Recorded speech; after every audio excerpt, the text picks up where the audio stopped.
Carvalho Lopes, este é um podcast de Filosofia Pop.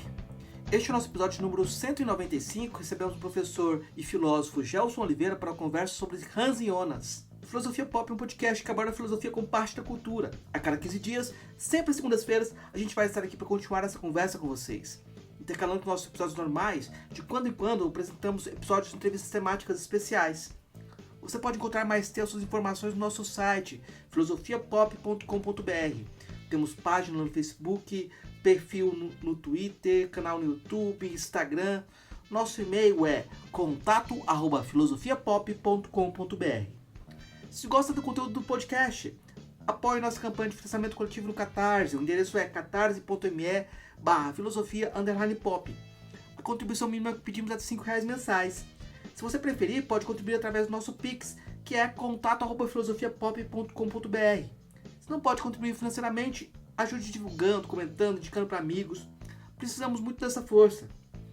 Vamos então para a nossa conversa com Gelson Oliveira sobre Hans Jonas.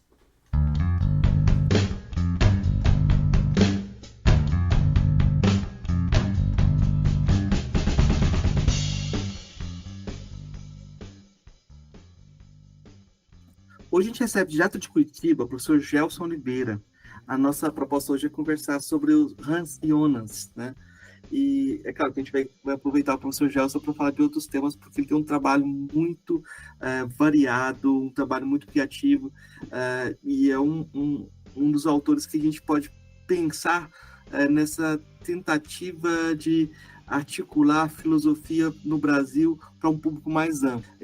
Eu espero que a gente possa falar um pouco também sobre isso, né?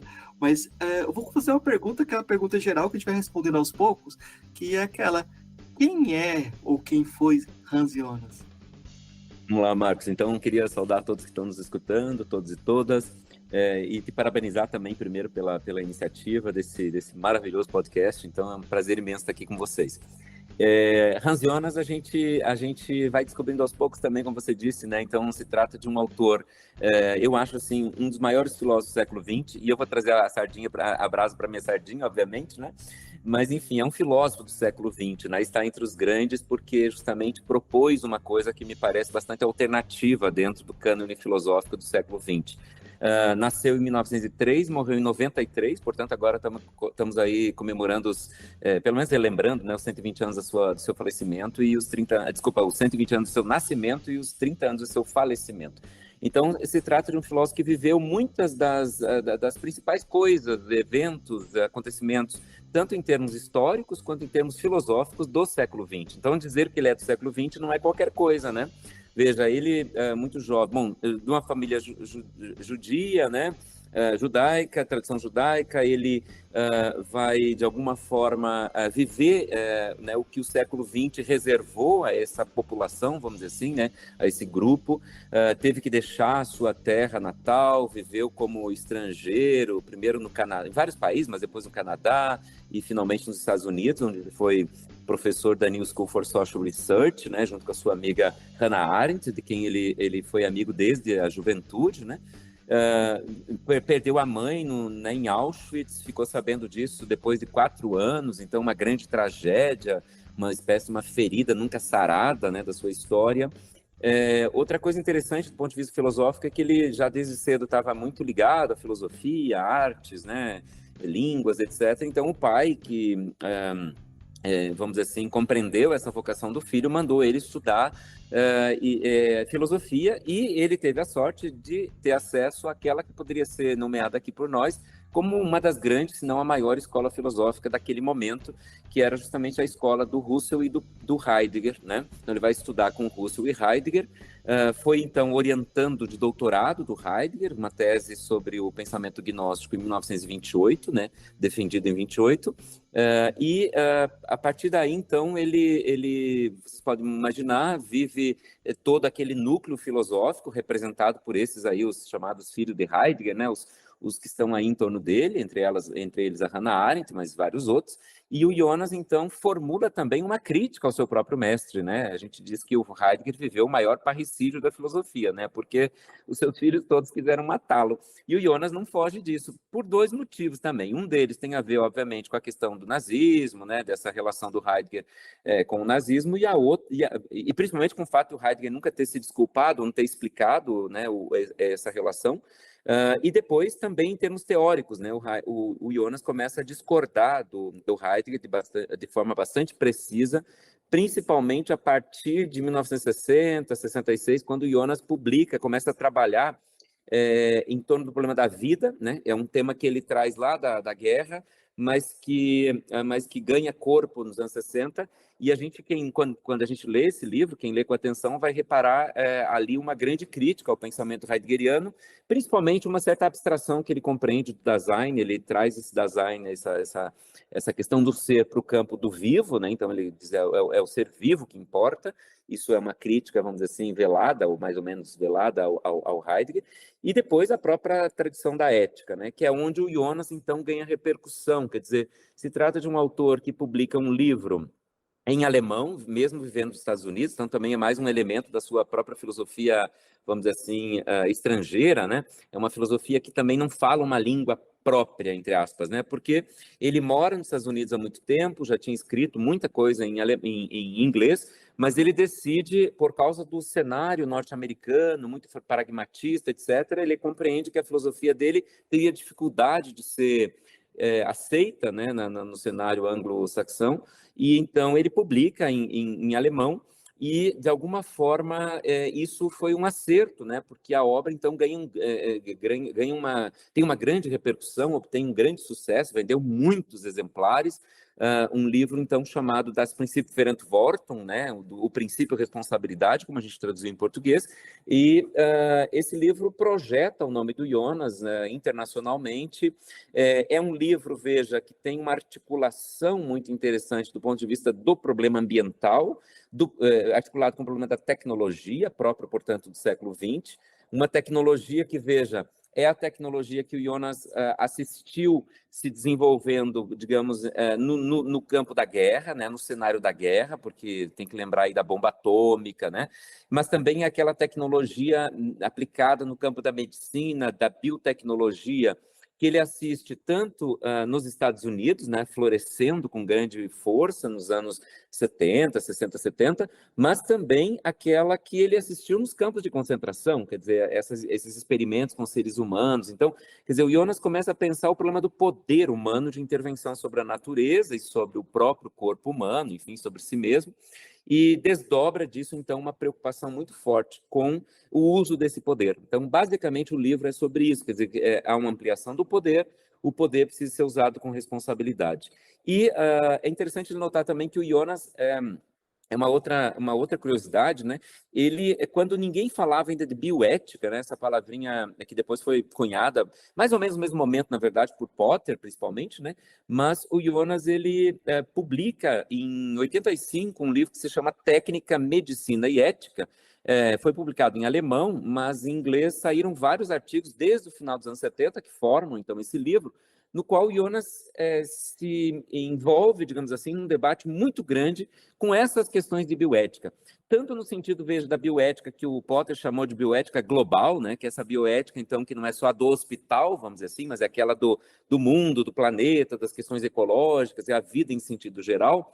Ele, né, obviamente, se envolve com isso, mas, ao mesmo tempo, com a questão do hospital, porque o Jonas ele vai ser membro fundador de um grande e importante centro de bioética dos Estados Unidos, que existe até hoje, chama The Hastings Center, e o Jonas aí teve a oportunidade de conversar, ele tinha isso como próprio da sua filosofia, né, conversar com outros especialistas, no caso aí com médicos, cientistas, num momento também que o mundo estava vivendo muitas mudanças em relação a isso. Uma das principais tem a ver, por exemplo, com a declaração de Harvard a respeito do que era morrer, né? Ou seja, até então a morte tinha a ver com o coração, parada cardíaca, parada respiratória, e de repente começa a se pensar a parada então do cérebro, quer dizer, a morte cerebral.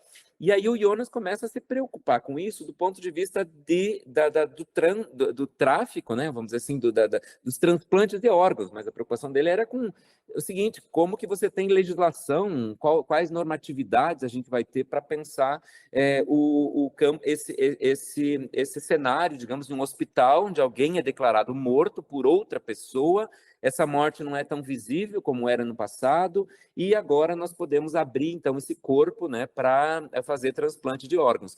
Então, o Jonas está muito preocupado com esses assuntos, se preocupa também com, enfim, desde nascimento até, né, o direito de morrer, questões ligadas à clonagem, células-tronco, e toda aquela onda, Marcos, do que a gente chama hoje, do que ele chama na época de melhorismo, e que hoje nós falamos em Enhancement Project, ou em transhumanismo, né?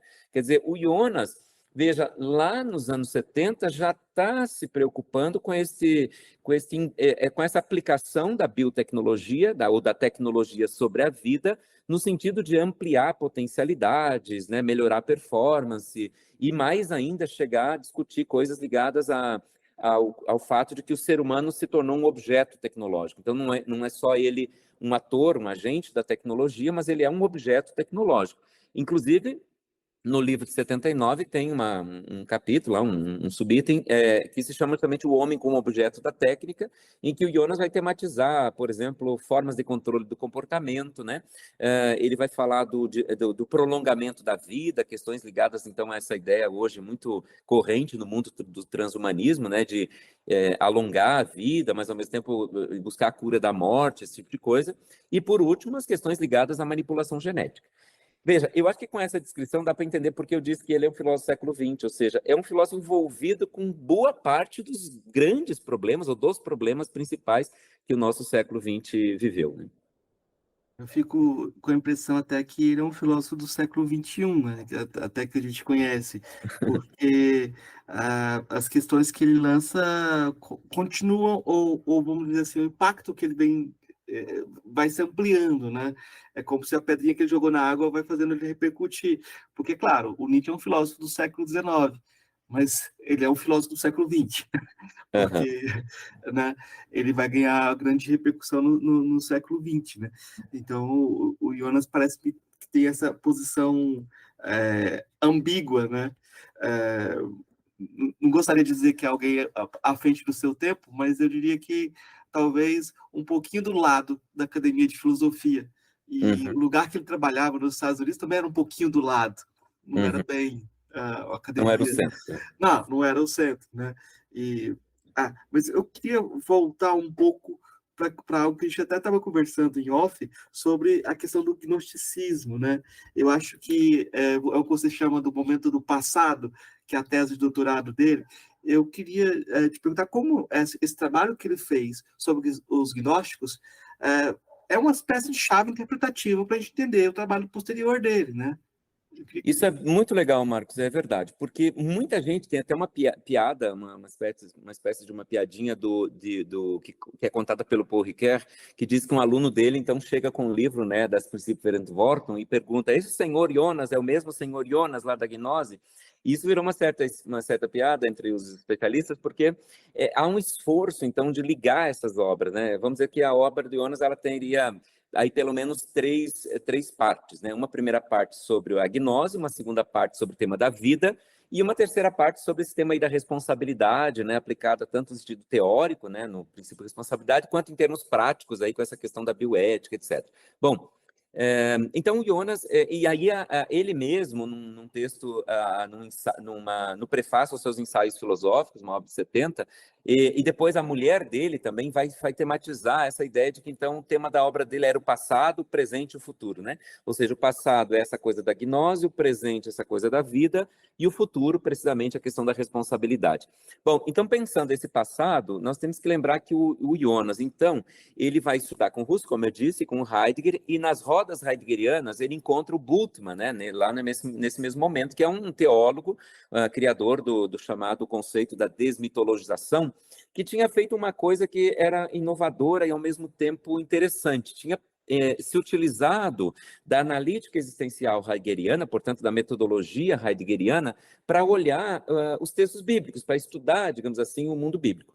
E o Jonas, eu acho que ele tem essa mesma perspectiva de fazer isso, então, com os movimentos gnósticos. Então, a ideia é, eu me aproprio dessa metodologia heideggeriana, não à toa ele era, então, né, aluno do Heidegger, tinha assistido várias conferências, seminários, enfim, né, do Heidegger, e ele se utiliza, então, dessa metodologia heideggeriana para analisar um momento histórico, né?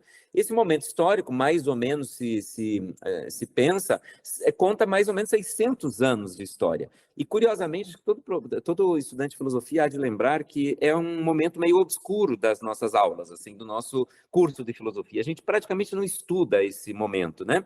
Seria, assim, 300 anos, mais ou menos, antes de Cristo, até 300 anos depois de Cristo. Por quê? A gente fala, aliás, teve um chamado Seminário de Messina, nos anos 60, que se consensualizou, vamos dizer assim, se chegou a um consenso de que a palavra gnosticismo se referiria a essa recepção dos movimentos gnósticos no mundo ocidental, portanto, os primeiros 300 anos aí do cristianismo. Então, a gente está falando do momento em que o cristianismo primitivo está se efetivando do ponto de vista teórico, etc. Mas o Jonas alarga um pouco isso, e tanto que a tese dele tem duas partes, para entender de onde veio isso, né? Então, o Jonas vai estudar essas chamadas seitas gnósticas, e quando eu digo estudar, Marcos, eu digo mesmo estudar, porque muitos autores, por exemplo, eu sou leitor do Nietzsche, né? Muitos autores trabalham, né, com Nietzsche, por exemplo, o Nietzsche mesmo trabalha com essas questões, mas nunca foi, por exemplo, consultar literatura, fazer citação de literatura gnóstica, e o Jonas, como ele tinha um conhecimento muito vasto, inclusive de línguas, etc., ele faz isso. Então, ele vai ler, quando eu digo assim, estudar, ele vai estudar mesmo, quer dizer, ele vai pegar os textos e ele vai construir o que ele chama, então, de princípio gnóstico. Veja que a palavra princípio em Jonas é bem importante, né? No seu modo, na sua estratégia, na sua metodologia filosófica. Ele tenta construir um princípio gnóstico, ou seja, uma tentativa de interpretar esse fenômeno, que é muito variado, estou falando aqui de astrologia, numerologia, enfim, várias seitas, que vêm, então, do Oriente e que chegam ao Ocidente. Aí o Jonas, como é que ele articula isso? A articulação, né, a dobradiça aí é o Alexandre Magno, porque para o Jonas, quando o Alexandre Magno expande, portanto, o Ocidente sobre o Oriente, vamos dizer assim, num primeiro momento, o que Alexandre Magno levava? A tradição da racionalidade, né, ocidental, vamos dizer assim, construída aí pela Grécia. Depois, quando ele chega lá, ele sente uma resistência do mundo oriental em relação a isso. Essa resistência vem precisamente desses movimentos aí, dessas seitas, desses movimentos místicos, etc., né? Místicos, né? Depois, então, no primeiro momento, isso aí serviu de empecilho, né, de impedimento, de obstáculo para, digamos assim, para essa ocidentalização do Oriente, mas no segundo momento foi como uma espécie de uma mola que, num primeiro momento, né, amortece a chegada né, do Ocidente, mas, num segundo momento, devolve para o Ocidente muitas coisas que esse mundo ocidental começa a aprender e traz, então, dessa experiência com o Oriente. Por isso, Alexandre Magno seria um que eu chamei aqui de dobradiça. Então, o que acontece? A gente vai ter uma recepção no mundo ocidental dessa mitologia, vamos dizer assim, né? Quem recepciona? Os primeiros padres da igreja, né? E o que eles recepcionam? Quer dizer, aí que é a importância do trabalho dele, que você sabe que é reconhecido entre os historiadores da religião como um grande capítulo, vamos dizer assim, da compreensão da gnose, do gnosticismo. Bom, então a questão é, nós temos lá no Ocidente, lá no Oriente, esta mitologia, e a gente vai estudar essa mitologia e descobre alguma coisa. Então, é o tal princípio. É um princípio marcado por um dualismo radical, um dualismo tripartite. Deus e mundo, mundo e homem, homem e Deus. Então, essa é a marca, vamos dizer assim, é o modo como Jonas compreende esses movimentos. Todos eles partilham, de um jeito ou de outro, portanto, uma linguagem, um discurso, uma simbologia, uma mitologia que é absolutamente dualista, que divide, então, Deus como um princípio acósmico, em certos momentos anticósmico, ele é contrário do mundo, mora em outro lugar, não criou o mundo foi criado por forças malignas. O homem, ele também é tripartite, então ele tem a parte espiritual, a parte corporal, vamos dizer assim, do soma, mas ele também tem a parte do pneuma, que então ele deriva de Deus, ele vivia lá com Deus, mas por causa do fenômeno da queda, né, desse corpo que pesa para baixo, vamos dizer assim, ele cai no mundo e ele fica vivendo nessa situação de escuridão, de ignorância, de prisão, né? O mundo é uma prisão da qual o homem sequer consegue se dar conta, né, da sua situação, porque ele vive justamente em estado de ignorância, e então ele luta contra o mundo. Ele precisa, então, o Jonas vai dizer que essa é uma relação de hostilidade. O homem gnóstico é um homem, sobretudo, que está contra o mundo. Ele se joga. Veja aí, então, a tua pergunta, né? Já se adivinha aqui porque um filósofo que vai escrever sobre questões ambientais vai estudar o que ele aprendeu com o mundo gnóstico. Aprendeu que esta é a base da nossa cultura, uma luta contra o mundo, uma certa quebra de um vínculo, né, do ser humano com o mundo. E depois do ser humano com Deus, porque, claro, ele tem saudade de Deus, porque uma parte né, é de Deus, mas ele vive aqui, ele tem um corpo, etc. Bom, esse homem, desculpa, ele vive, então, em situação de ignorância. Ele sozinho não consegue se libertar disso aqui, por isso ele precisa fazer um processo que é de conhecimento. Então, aqui tem a coisa da gnose. Então, gnose, todo mundo sabe, em grego significa conhecimento. Então, essa gnose, esse conhecimento, seria o processo de libertação, a ascese que ele deveria fazer para se libertar do mundo. Só que ele sozinho não consegue. Então, Deus precisa contribuir. A libertação, o conhecimento, seria um presente de Deus, uma graça, um dom, pela via de um enviado, né? Um mensageiro de Deus que quebra os anéis de realidade que separam Deus do mundo e acordam o homem, portanto, né? E aí entram as seitas, que a seita é o processo pelo qual esse homem acorda, vai acordando, então vai tomando consciência da sua própria situação, de como ele vive aqui, etc. E com isso ele chegaria num lugar que é da plena liberdade, né? Que é conquistada pelos chamados pneumáticos, que são aqueles que são os introduzidos, os iniciados nessas religiões. Bom, aí é curioso, porque o Jonas vai descrever um outro fenômeno, que é o fenômeno do libertinismo, né? Da libertinagem, que é justamente uma situação tal em que você, vamos dizer assim, em que você está tão distante, se purificou tanto do mundo, o mundo já não te afeta mais, que você pode passar a fazer tudo aquilo que foi proibido antes, ou seja, você agora pode aproveitar as delícias da carne, né? Ter todo o contato do mundo, porque você já é um iniciado, você já é um pneumático, você já está num grau tal de situação espiritual, né, de pureza espiritual, que você nunca seria afetado pelo mundo. Isso é uma coisa muito curiosa, que abre toda uma reflexão sobre, mesmo os libertinos, né, vamos dizer assim, do século XVII em diante, etc. Bom, então, o Jonas ele se preocupa com essa questão e essa é a primeira parte da tese dele, que você sabe foi publicada em 1934, que se chama A Mitologia Gnóstica. E aí vem uma segunda parte, que você sabe também, que ela só foi publicada em 1954, então 20 anos depois, porque veio a guerra. O Jonas achava, inclusive, que o texto tinha se perdido, e foi uma grande surpresa para ele, quando ele chegou depois da guerra na editora lá da Alemanha e descobriu que tinha se salvado, né, esse texto. Então ele publica em 54 a segunda parte, que se chama justamente Filosofia Cristã, né?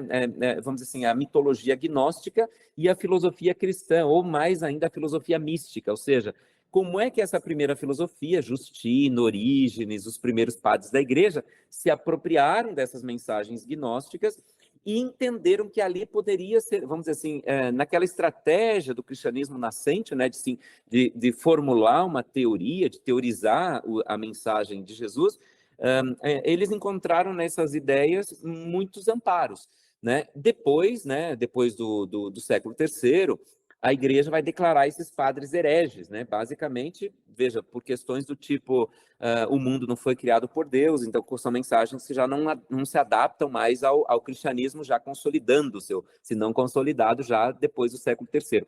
Então, esses padres da igreja vão cair num certo limbo, né? Então, veja, por isso que eu digo que são 500, 600 anos da nossa história que a gente deu pouca atenção. A importância do Jonas é ter estudado isso, ter lido isso.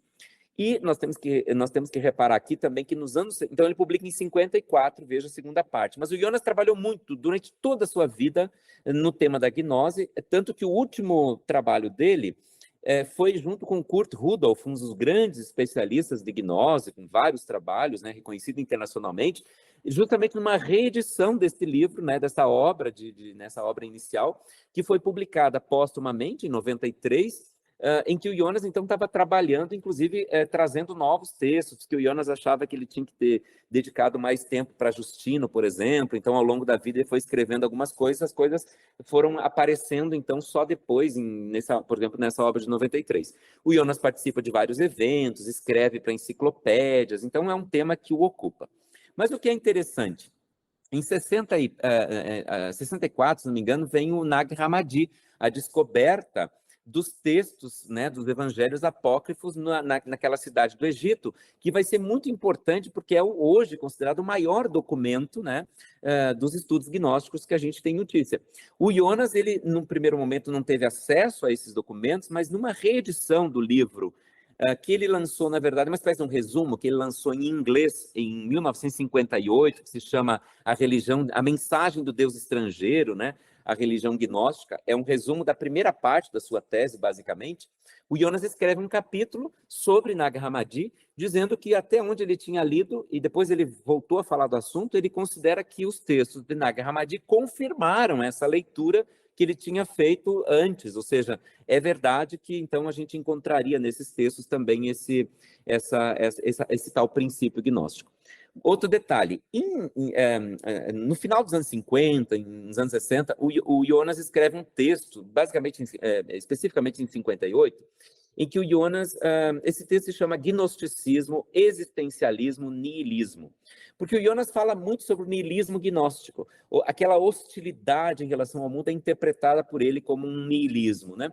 E o Jonas escreve esse texto para dizer o seguinte: eu estava usando um óculos heideggeriano para olhar esse evento histórico lá do passado. Quando eu voltei para a filosofia contemporânea, com esses aprendizados, portanto, eu estava usando um óculos do passado para olhar o presente, o que eu descobri, curiosamente, levei até um susto. Eu me dei conta que a filosofia, né, que se faz no século XX, portanto, a filosofia existencialista, é uma filosofia também gnóstica, também gnóstica. Por quê? Porque ela também fala desta quebra de vínculo do homem com o mundo, né? Então o Jonas vai fazer uma lista, né? O Übermensch do Nietzsche, aquele fastio do homem no Nietzsche, mesmo as coisas ligadas ao Kierkegaard, né? Ao Pascal, que o Jonas até considera o Pascal o último gnóstico e o primeiro existencialista, né?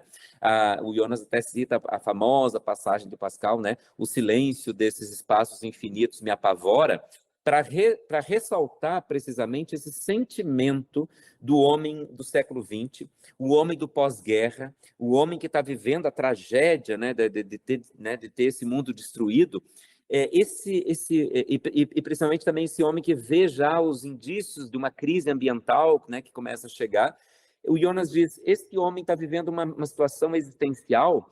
Então, ele faz uma analítica existencial, vamos dizer assim, desse momento, muito parecida com aquilo que o homem gnóstico vivia. Basicamente, por quê? Porque quebrou-se o vínculo do homem com o mundo, né?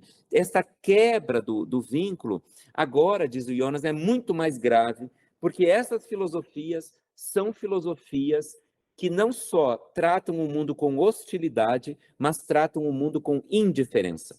Então, aquele niilismo gnóstico se agravou de tal forma que, ao longo da modernidade, então, toda a modernidade foi, na verdade, um reflexo desse niilismo, e o agravamento levou a gente a ter uma relação de indiferença. A indiferença com o corpo, com a natureza, né? Então ele identifica isso, inclusive na linguagem heideggeriana, o Dasein, o ser jogado, o estar lançado. Ele diz isso aí, o próprio vocabulário heideggeriano é um vocabulário que remete a essa situação, né?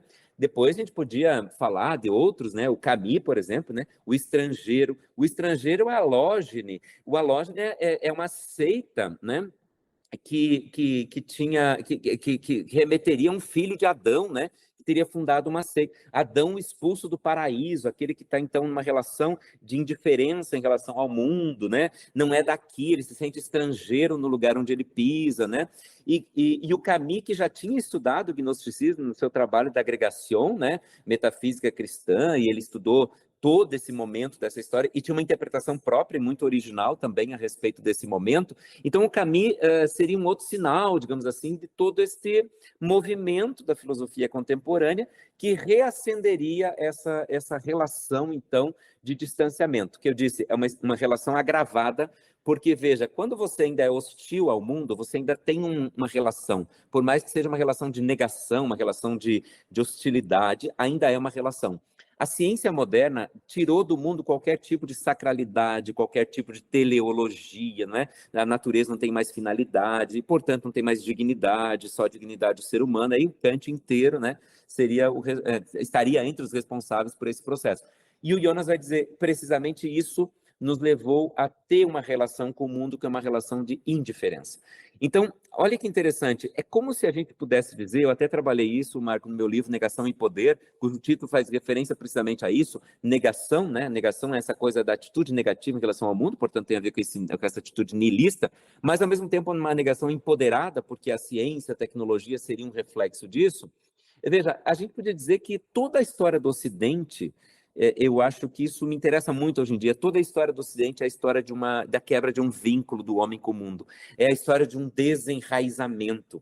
Se a gente pensasse, por exemplo, o último livro do Bruno Latour, publicado em português, Onde Aterrar, né?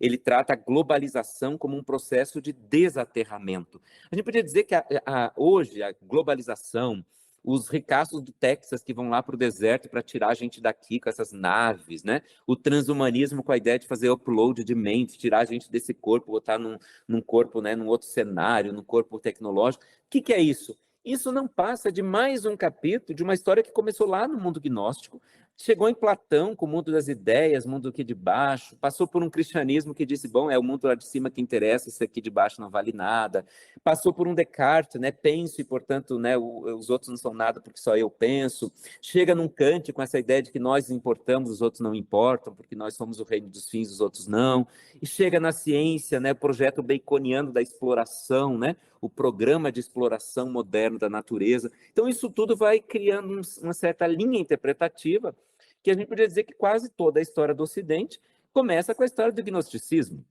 E se não é a história do gnosticismo, é pelo menos, como já tinha dito Nietzsche, a história do niilismo.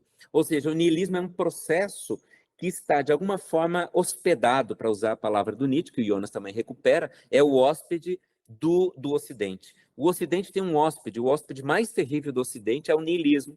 E olhar para a história do Ocidente sobre esse, pelo menos destacando esses momentos aí que eu citei agora, é recuperar o modo como nós viemos lidando, né, com esse problema de um certo distanciamento do homem com o mundo, que nos leva, enfim, à questão climática. Eu tô pensando aqui, um monte de coisa, né? Que isso é uma explosão, né? São muitas Mas coisas. eu fiquei pensando no Jorge Luiz Borges, do conto Tom, Uquibar, Orbus Tertius, que ele descreve lá os metafísicos de Tlon não buscam o assombro, não buscam a verdade, buscam o assombro. Para eles, a metafísica é uma forma de literatura fantástica. Por isso que eles odeiam a cópula e os espelhos, porque eles reproduzem esse mundo que está aí. Isso mesmo. Tem que fugir daqui, essa tem sido a nossa receita, né? Mas eu fiquei pensando na narrativa que o Humberto Eco faz. Ele tem uma apropriação dessa questão do gnosticismo e ele coloca toda vamos dizer assim, a virada linguística do Derrida, do Baudrillard, do Foucault, todos seriam gnósticos também. Mas ele tem um ponto de salvação.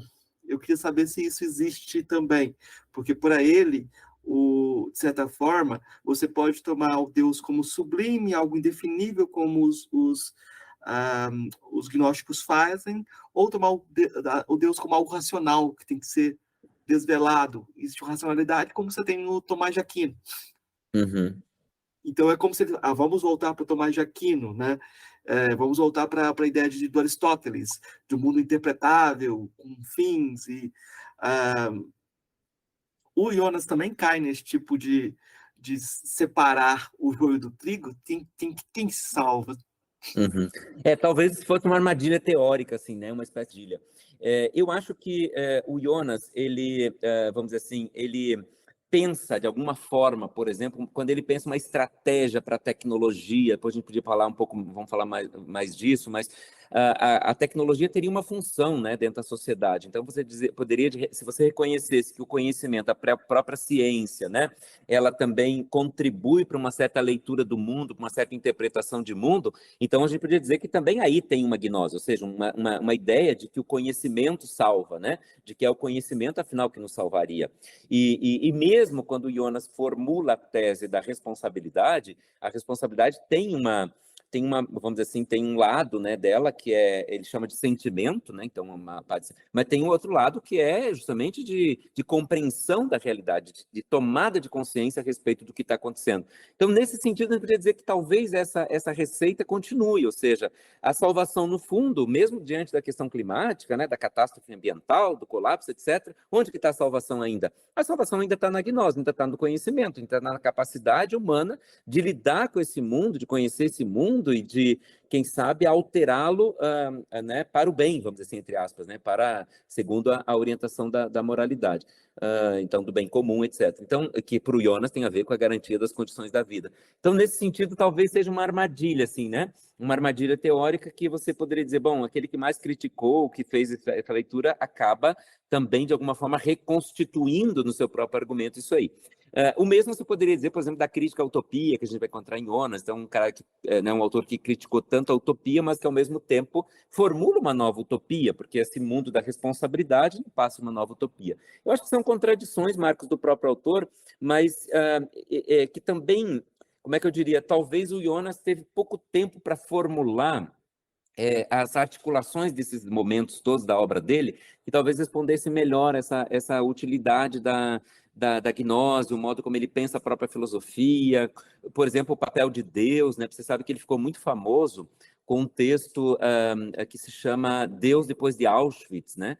Que é um texto muito curioso, no qual ele recupera uma certa mitologia, né? Um certo mito da Cabala de um Deus que sofre junto com o homem, né? Porque a questão que fica é porque nós, judeus, o povo escolhido, né, fomos para esses campos de concentração, que Deus é esse que deixou que isso acontecesse conosco. Em outras palavras, onde estava Deus que não impediu isso?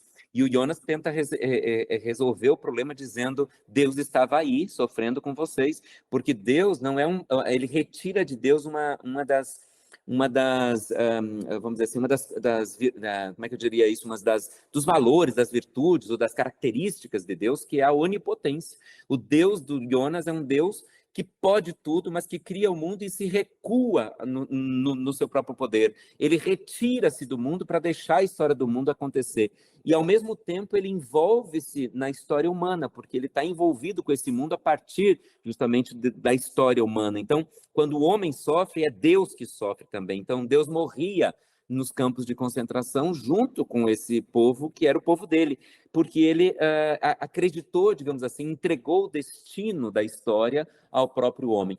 Então, veja que aqui também tem uma tentativa de recuperar um tipo de Deus, e veja que é uma resposta ao gnóstico. Se o gnóstico era um Deus totalmente distante do mundo, o Jonas, nesse texto, recupera um Deus, vamos dizer assim, uma espécie de uma teologia. E aí, um parêntese, o Jonas tem muitos aspectos muitos autores que estudam esse aspecto teológico, religioso, judaico até da filosofia jonasiana. A gente talvez encontre vários textos com isso, né? Mas eu sempre gosto de fazer uma ponderação, uma espécie de uma advertência de que nem no princípio responsabilidade, nem no The Phenomenon of Life, que está traduzido como princípio vida em português, a gente vai encontrar qualquer referência que embase a ontologia e a ética do Jonas em termos religiosos. Então, por mais que ele lide com Deus, veja que, inclusive, o título do livro é O Conceito de Deus Depois de Auschwitz. Então, eu estou dizendo, qual é o conceito? Então, veja, eu trago Deus para o campo da filosofia, então Deus é um assunto filosófico, ele é um conceito, e não é no âmbito da fé que eu estou tratando dessa questão. Então, de qualquer forma, é interessante pensar isso, e fechado parênteses, então, recuperar a ideia de um Deus que não é um Deus como no mundo gnóstico, totalmente distante, mas é um Deus agora também presente no mundo, veja, integrado ao mundo, inclusive integrado ao próprio ser humano, um Deus sofredor, né? Um Deus que não é caracterizado por um poder absoluto, mas que justamente como ato de amor, abre mão do seu próprio poder, né? Quer dizer, isso é bonito porque a gente aprendeu com Santo Agostinho que Deus nos deu liberdade, né? Livre-arbítrio, mesmo sabendo, né, da desgraceira toda que a gente ia fazer com isso. Deus fez isso porque Deus é bom, porque Deus é Deus no fim, né? O Jonas também, quer dizer, essa lógica está ali, quer dizer, Deus é tão bom, tão Deus, que na verdade, se ele continuasse dono do poder absoluto, né, ele não teria dado ao ser humano aquilo que é o bem máximo do ser humano, que é a sua própria liberdade.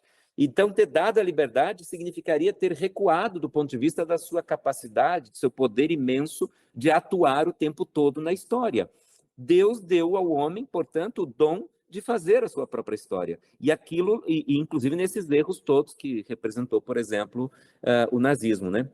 Então é interessante pensar aqui no fim como esse Deus é uma espécie de uma resposta, né? Uma espécie de uma tentativa de formular uma resposta para esse isolamento de Deus, para esse Deus silencioso, para esse Deus, né, do Pascal que não fala nada, para esse Deus abscônditos, né, que nunca se apresenta, que nunca fala, que deixa o ser humano, portanto, abandonado, um Deus como o do Nietzsche, que está morto, né? Enfim, o Jonas acho que formula uma resposta a isso. Mas, de novo, veja, a partir, né, de um estudo filosófico que ele pretende fazer, sem buscar nisso qualquer legitimação ou fundamento para o seu próprio pensamento filosófico. É curioso, porque se você pensa na ideia de desenvolvimento, estou pensando no Edson Caiapó, que fala que desenvolvimento é você se desenvolver, sair do ambiente, do envolvimento com o ambiente. O desenvolvimento é esse processo de, de você se abstrair daquilo do seu entorno, né? Se você pensa nesse projeto, um processo de envolvimento que a gente quer promover, ou um retorno, né?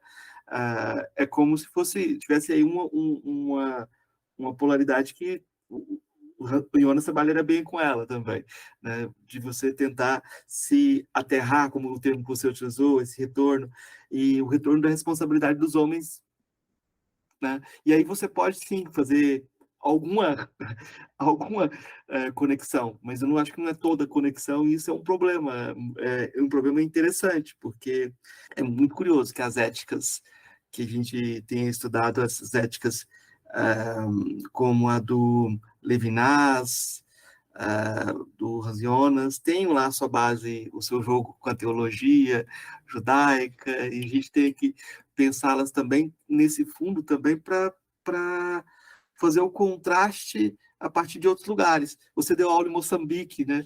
E é muito curioso como lá em Moçambique você tem formações religiosas, mas o Deus não é tão gnóstico quanto aqui no Brasil.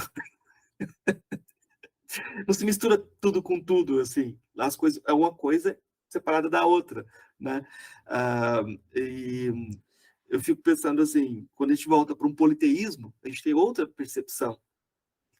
Talvez a gente tenha que, talvez, dar um passo atrás e ver como a gente é condicionado por um monoteísmo, né?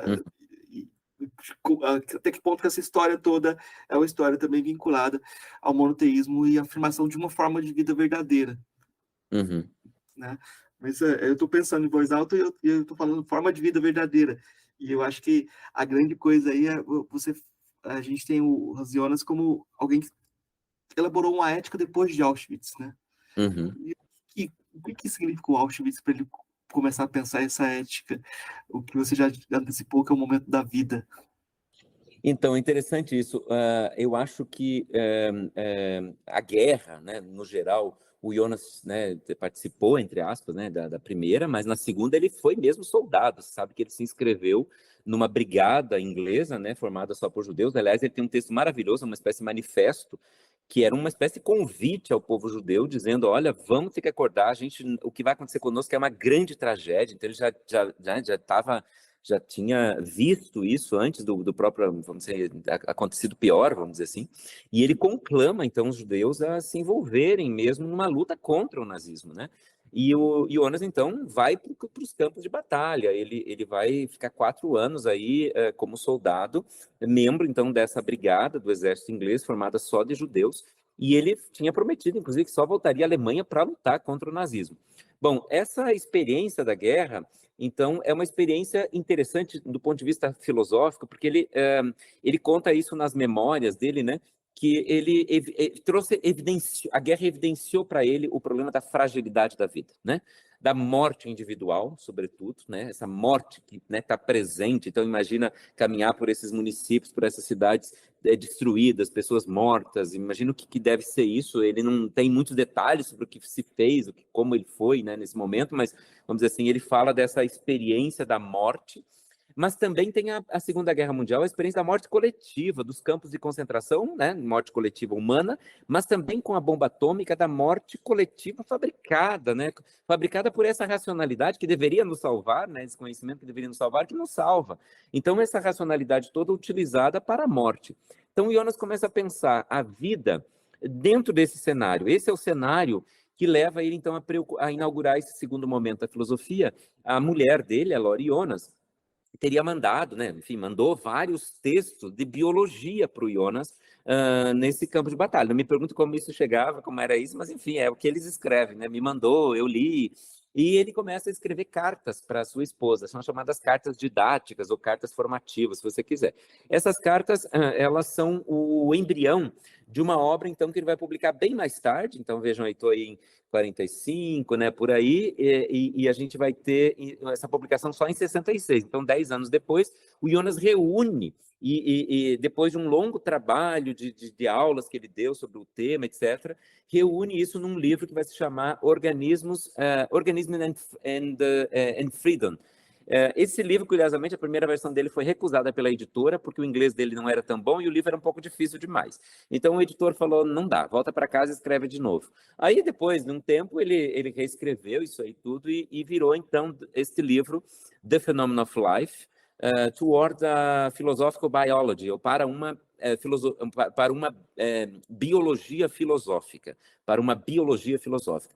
Esse livro tem uma história meio estranha, porque quando o Jonas vai ficar famoso depois, esse livro vai ser rebatizado, porque tinha uma versão então, a primeira versão é Organisms and Freedom, depois você tem The Phenomenon of Life, né, que é a versão, enfim, definitiva. Foi feita uma tradução para alemão, que se chama Organismus und Freiheit, já depois.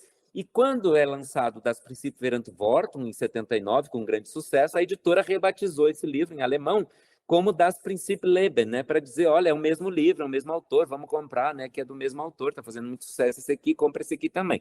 Aí, então, esse livro foi traduzido para português como O Princípio Vida. É um certo equívoco, não é só um problema de título, é que é um certo equívoco, que a vida não é um princípio para o Jonas, a vida é um fenômeno. E aí a gente tem a marca fenomenológica do Jonas, né, que ele trouxe da escola heideggeriana e russeliana, para aplicar agora sobre um conceito que é o conceito da vida. Basicamente, qual é o problema do Jonas, Marco? É que ele acha que a vida foi mal entendida. Devido àquela história do dualismo nihilista que nós acabamos de contar, a vida também foi vítima dessa história. E a ciência moderna, ela contribuiu, então, para agravar esse cenário de uma má compreensão da vida. Porque o Jonas vai dizer o seguinte, o cenário da história da vida, ele é marcado, primeiro, por um dualismo radical, corpo e espírito, né? Então, a vida é marcada por esse dualismo, corpo e espírito. Depois, um certo movimento que ele chama de pós-dualista, por meio de dois monismos. Monismos que tentaram interpretar a vida fora do dualismo, mas fracassaram. O monismo materialista, né? O monismo materialista não deu conta de explicar a origem da consciência, e o monismo idealista, que não deu conta de explicar a coisa em si. Então, Jonas diz, nós tivemos uma tentativa fracassada, e ele propõe, neste livro, então, um monismo integral. Portanto, uma tentativa de entender a vida para além do dualismo, né? Pensando que a vida é um evento psicofísico, um evento, portanto, que ao mesmo tempo é físico e ao mesmo tempo é espiritual, tá? Porque ele usa a palavra mind em inglês, a gente traduziu isso como espírito, né? Espírito, então, nesse sentido da racionalidade, enfim, da interioridade, da subjetividade. Para o Jonas, então, o problema da biologia filosófica, biologia científica, é que a biologia científica, ela foi vítima da maior invenção da ciência moderna, que é a coisa chamada matéria pura. Para o Jonas, a matéria pura foi a maior invenção da modernidade, em termos científicos, porque ela retirou da matéria qualquer tipo de elemento sagrado, religioso, mas também, junto com isso, qualquer elemento de tipo espiritual. tornando, portanto, a ciência fez isso para quê? Para tornar conhecível o mundo. O mundo passou a ser conhecível, portanto, a partir da matéria morta, ou seja, inaugura-se aí uma chamada por Jonas ontologia da morte, uma ontologia no qual só o morto pode ser conhecido, ou seja, a ciência atua sobre o inerte, sobre o morto, e o que acontece é que, com isso, a vida continua um enigma. Por quê? Porque não só, então, ela descobre a matéria morta e descobre que só isso poderia ser conhecido, como ela faz o seguinte, ela aplica essa mesma metodologia, portanto, a matemática, a mecânica, século XVII, para interpretar o vivo. Ou seja, o morto passa a ser o critério de interpretação do vivo. O vivo não é conhecido nunca na sua, né, na sua verdade última, vamos falar assim, entre aspas, mas a partir de um óculos, a partir de uma matriz, que é a matriz do morto. Pensem, por exemplo, uma coisa muito simples que nós temos hoje na neurociência, o que era o conhecimento do cérebro. O conhecimento do cérebro era feito por um cérebro morto, por um cadáver. Você abria um cadáver e dizia, funciona assim, funciona assado. Mas o cérebro, aí entra o problema da mente, filosofia da mente. Aliás, o Jonas tem uma série de reflexões sobre isso, do que nós chamamos hoje de filosofia da mente também. Veja, a mente é um processo, vamos dizer assim, uma função do cérebro, né? Precisa estar em funcionamento. Só que você não tem como fazer isso nos critérios da ciência moderna, porque só o morto era conhecido. Então a gente passou a dizer coisas sobre o cérebro, portanto sobre a mente, a partir do cérebro, que era aquilo que eu vi quando aquilo estava morto. Agora nós temos eletrodos que fazem mapeamento cerebral e veem como o cérebro ou seja, como ele acontece, como ele se realiza, ou como a mente se realiza dentro do cérebro, durante o funcionamento, no processo do próprio funcionamento. Então, para o Jonas, qual é o problema? A vida foi vista segundo esta lógica vamos dizer assim, do inerte, do morto, segundo a ontologia da morte. O Jonas tem um famoso texto que se chama Era Deus um Matemático? Deus é um Matemático, é um dos capítulos desse capítulo Princípio Vida. Ele cita ali uma passagem de um físico inglês que teria dito o seguinte, olha, se a gente levar em conta o testemunho da criação, o testemunho da sua criação, Deus é um matemático. Por quê? Porque se você olha para a criação, portanto, se você olha para a natureza, já tinha dito Galileu lá no Ensaiador, é escrita em linguagem matemática. O que a gente vê são os triângulos, números, né? Então, Deus só pode ser um matemático. E o Jonas vai questionar isso, dizendo então o seguinte, ou das duas, uma, ou Deus não criou o mundo, não criou a vida, ou Deus não é um matemático. Porque a vida dá um testemunho contrário disso. O testemunho da vida é que a vida é dual, é verdade, ela é dual, são duas coisas aí, vamos dizer assim, mais ou menos, é uma parte espiritual e uma parte material, mas daí a você explicar essa dualidade de forma dualista já é um pouco demais. Então você pode reconhecer a dualidade, mas explicar, interpretar essa dualidade de forma monista, né, em busca de um monismo. Esse monismo integral, então, se realiza numa tentativa que o Jonas diz, a ciência já não dá conta mais. A ciência não dá conta mais. Então, a biologia científica não dá conta. Eu preciso de uma biologia filosófica, porque a filosofia já tem De Anima, do Aristóteles, não esqueça. Nós temos vários, vamos dizer assim, uma história filosófica de interesse por essa pergunta, o que é a vida, que nos ajuda a pensar a vida do ponto de vista ontológico. Nós temos uma ferramenta disponível no nosso tempo, que é a fenomenologia, que nos ajudaria a entender esse fenômeno da vida, ou a vida como um fenômeno, a partir, por exemplo, da presença do corpo, né? Esse nó, né? Tem um livro que se chama Nó do Ser, né? Quer dizer, é uma expressão do Jonas, o nó do ser, que a ciência moderna tentou desatar, mas não conseguiu, porque no corpo é que está amarrada essa dualidade, né? Então, você precisaria de uma fenomenologia dos sentidos, uma fenomenologia da percepção, para usar aqui a expressão depois do Merleau-Ponty. E o Jonas, então, vai dizer, nós precisamos entender isso a partir de um monismo que seja capaz de dizer, de reconhecer agora a vida dentro de um outro paradigma, que é fornecido pela filosofia, sem abandonar a ciência. Então, é um Darwin mais um Aristóteles que entra aí, então, quer dizer, entendeu? É um pouco de junção das duas coisas, que pretende, então, responder a segunda, para ser bem simples, assim, a seguinte questão. Se a gente te perguntasse, isso está num ensaio que se chama Consequências Filosóficas do Darwinismo. Se a gente perguntar de onde veio a vida, eu perguntaria de onde veio o teu corpo, que você trouxe essa, né, que você está lidando aqui com ele. eu diria, segundo a tese evolucionista, ele evoluiu, né? Um dia foi outra coisa, foi uma ameba, sei lá o quê, um dia foi um macaco e está aqui eu. E se você perguntasse de onde veio o espírito que você trouxe nessa tarde para essa audiência? E o Jonas diz, bom, se você não lançasse mão da explicação religiosa, você já reparou como a ciência não tem condições de explicar isso? E aí ele vai recusar algumas teses, a tese epifenomenalista, do surgimento da consciência, uma série de coisas, para dizer o seguinte: o problema é que quando a vida entrou na existência, quando saiu do não ser para o ser, vamos dizer assim, a história é, não existia nada, então tem o não ser, você tem o ser, né, o ser inorgânico, por exemplo, e daí você tem o ser vivo. Quando o ser vivo entra na existência como uma espécie de aproveitamento de oportunidades, essa expressão eu acho muito ótima, uma espécie de um acontecimento, né? Um acontecimento, quer dizer, houve milhões de anos em que nada aconteceu, e por um aproveitamento de oportunidades aconteceu, né? Como diz o Caetano, aconteceu, deu ser gente, gente é outra alegria, diferente das estrelas, né? Aconteceu, é esse acontecimento que faz a vida aparecer. Só que quando ela aparece, ela não aparece assim, primeiro numa forma material, e depois se desenvolve numa forma espiritual. Não, isso não é vida ainda. Quando eu falo em vida, eu já falo num local, num acontecimento, sei lá, num determinado momento histórico em que a vida já aparece sendo as duas coisas, já como atividade espiritual. Então não tem como dissociar as duas coisas. Porque se eu dissesse que a vida aparece primeiro como matéria, aquilo não é vida ainda, então eu teria que dizer que quando a vida aparece, ela já aparece tendo as duas coisas.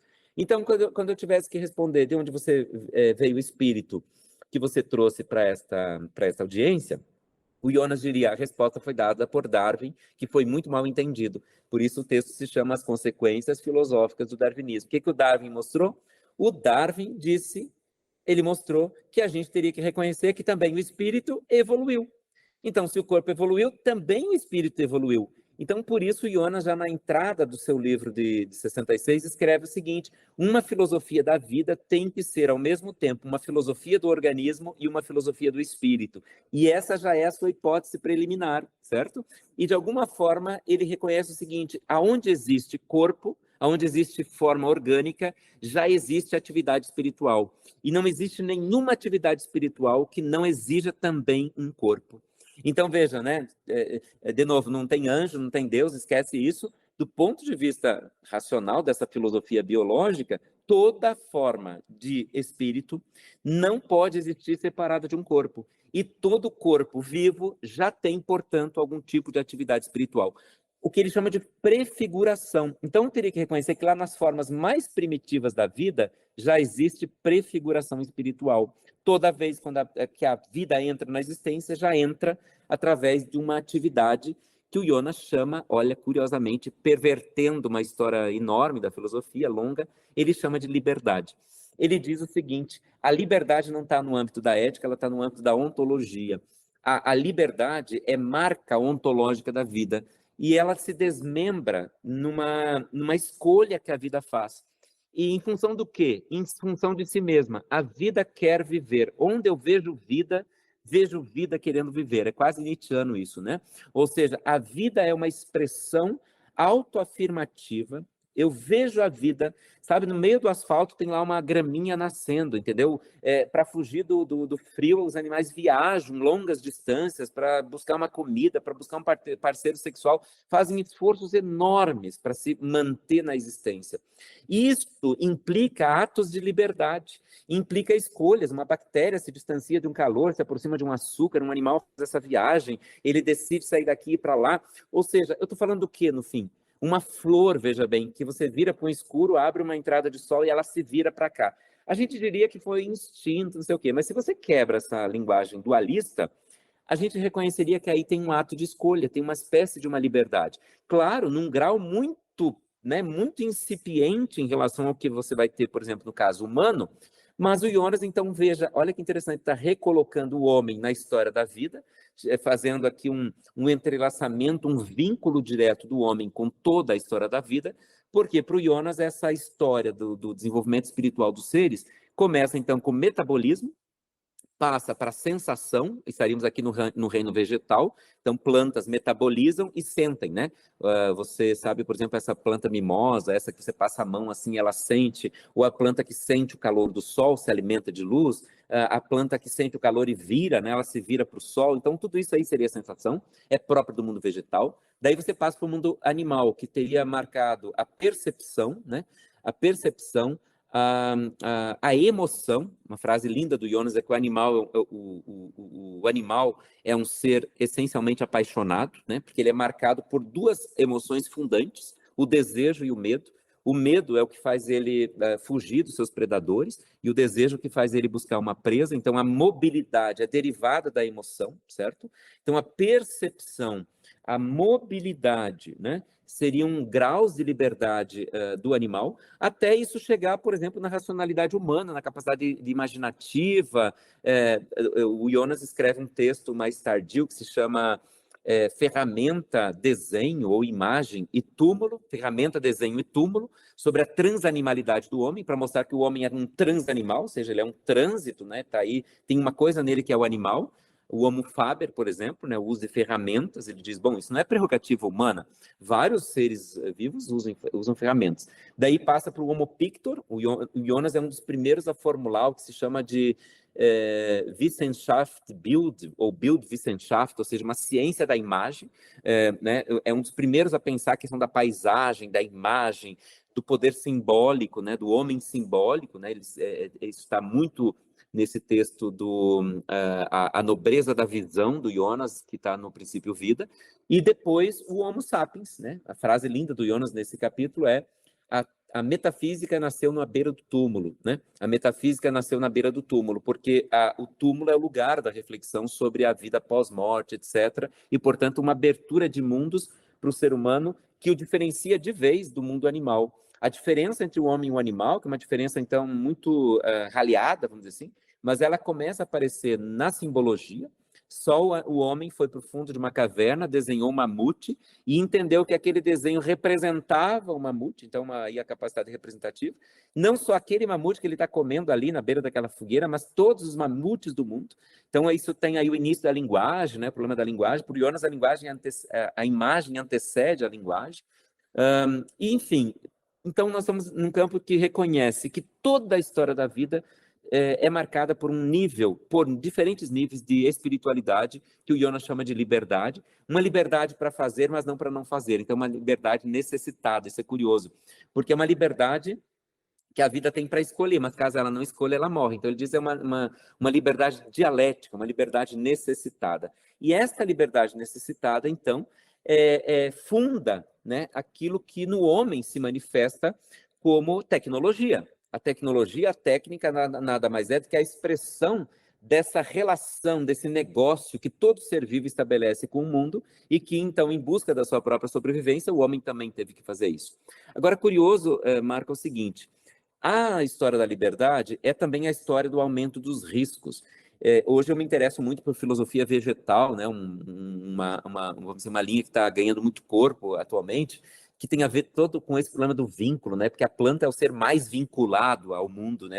O ser que a gente tem que aprender como é ser uma planta, como é viver com uma planta, para a gente ver como é que uma planta se vincula ao mundo. É um caso de estudo, vamos dizer assim, muito interessante. Bom, mas a gente podia dizer que as plantas, elas têm níveis de espiritualidade, obviamente, diferentes, como a gente sabe, mas, ao mesmo tempo, veja bem, elas têm uma perfeição orgânica muito maior do que a dos animais, certo? Então, por exemplo, a planta, ela se alimenta de luz. É o único ser vivo que existe que não come outro ser vivo para viver é a planta. Isso já é uma genialidade, uma invenção da história evolutiva absurda. E isso deu a ela, inclusive, uma presença neste mundo absolutamente, né, exuberante, de todo lugar, etc. Então, a gente podia dizer que a planta, ela tem mais perfeição, então ela, por exemplo, não teve que se enriquecer interiormente, ela foi meio preguiçosa, vamos dizer assim. A planta, ela ficou dormitando no seu lugar, porque a vida dela é muito cômoda, é mais perfeita do que a do animal. O animal, para comer, ele primeiro precisa enxergar, né, com distância a sua presa. Ele precisa cuidar ao redor para fugir de quem está ameaçando ele. Ele precisa somar, contabilizar energia, se ele tem energia suficiente para empreender essa grande viagem em busca da comida. Chegando lá, ele precisa ainda, né, de toda a força mecânica da mastigação para devorar isso aí. Precisa calcular se ele vai dar conta de matar esse bicho, se ele vai... Ou seja, a vida do animal é muito mais arriscada. Pode ser que dê errado, Pode ser que nesse caminho ele não consiga atingir seu objetivo.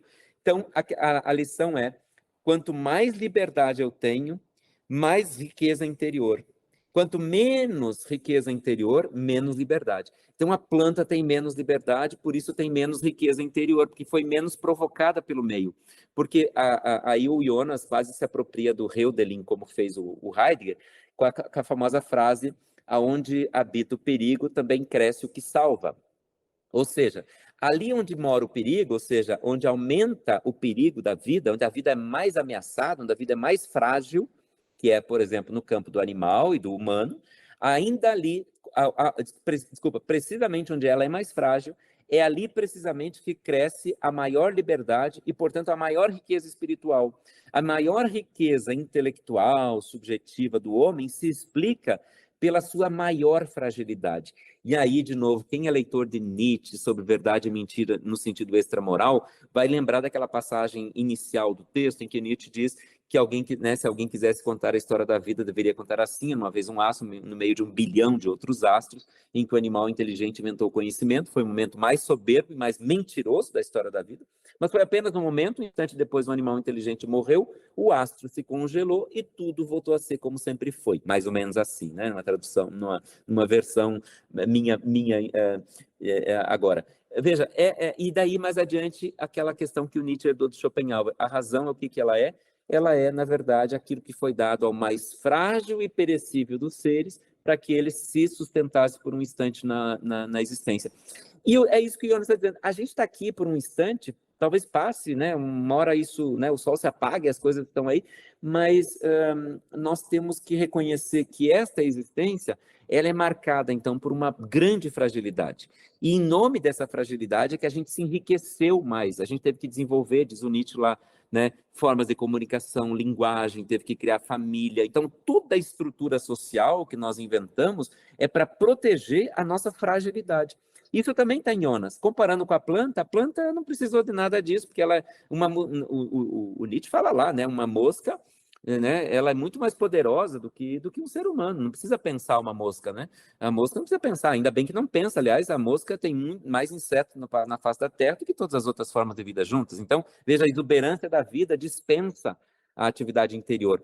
Um pouco essa é a ideia do Jonas. Então, essa biologia filosófica é descobrir, veja, uma coisa, uma tentativa de explicar esse processo do aparecimento da vida, já como físico e já como psíquico. Para terminar, eu queria dizer o seguinte: terminar pelo menos essa resposta, eu vejo que é um pouco longa, mas eu queria dizer o seguinte: a Maturana e Varela são muito conhecidos por serem né, grandes biólogos do mundo contemporâneo. O Varela escreveu o último livro dele, morreu de câncer, acho que em 2004, se não me engano. O último livro dele se chama A Fenomenologia da Vida. E ele coloca uma epígrafe, que é uma frase do Jonas, que diz: só a vida pode conhecer a vida, né? Porque a questão que fica é como o ser humano pode dizer isso aí sobre plantas e animais.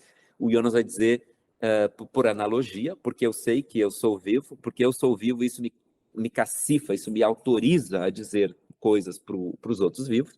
E o Varela vai fazer uma grande homenagem ao Jonas, dizendo que a formulação das suas teorias já tinha sido feita quando ele descobriu Jonas, mas que o título do livro era uma espécie de homenagem, de paráfrase em homenagem ao Jonas, que era um autor, segundo ele, que ele ficou muito feliz de ter lido, porque teria dado conta de todo, ele botou esse todo em itálico, todo o fenômeno da vida. Ou seja, eu acho interessante isso porque alguns dizem que o Jonas é só estética, que essa biologia filosófica dele é só estética. Não é.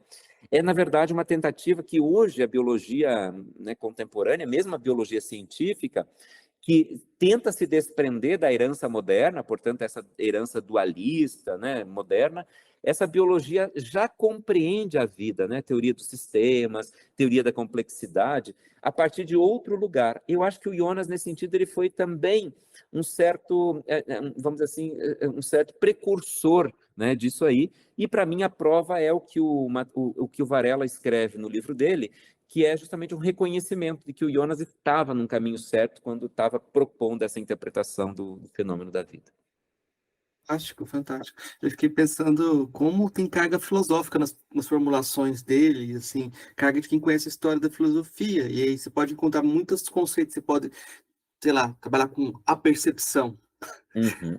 um conceito que foi jogado fora, mas de repente pode ser útil para a gente pensar o Jonas. Mas eu fiquei pensando até que ponto que esse livro dialoga com o ambiente norte-americano, e aí eu vou na contramão de você, porque eu acho que o ambiente norte-americano não é. Na filosofia, o pragmatismo é sempre minoritário, pragmatismo filosófico, muito minoritário, né? E naquele momento era o positivismo, que estava positivismo analítico, que estava hegemônico e tal, mas você tem o pragmatismo como uma corrente que tentou lidar com Darwin, né? E tem alguns princípios vitalistas também, assim, você pega o William James, principalmente talvez no John Dewey, talvez. Ele teve contato, ele dialogou com esse contexto, porque eu acho que ele era colega do Bernstein. Uhum. Bernstein, não sei se, acho que Isso. sim.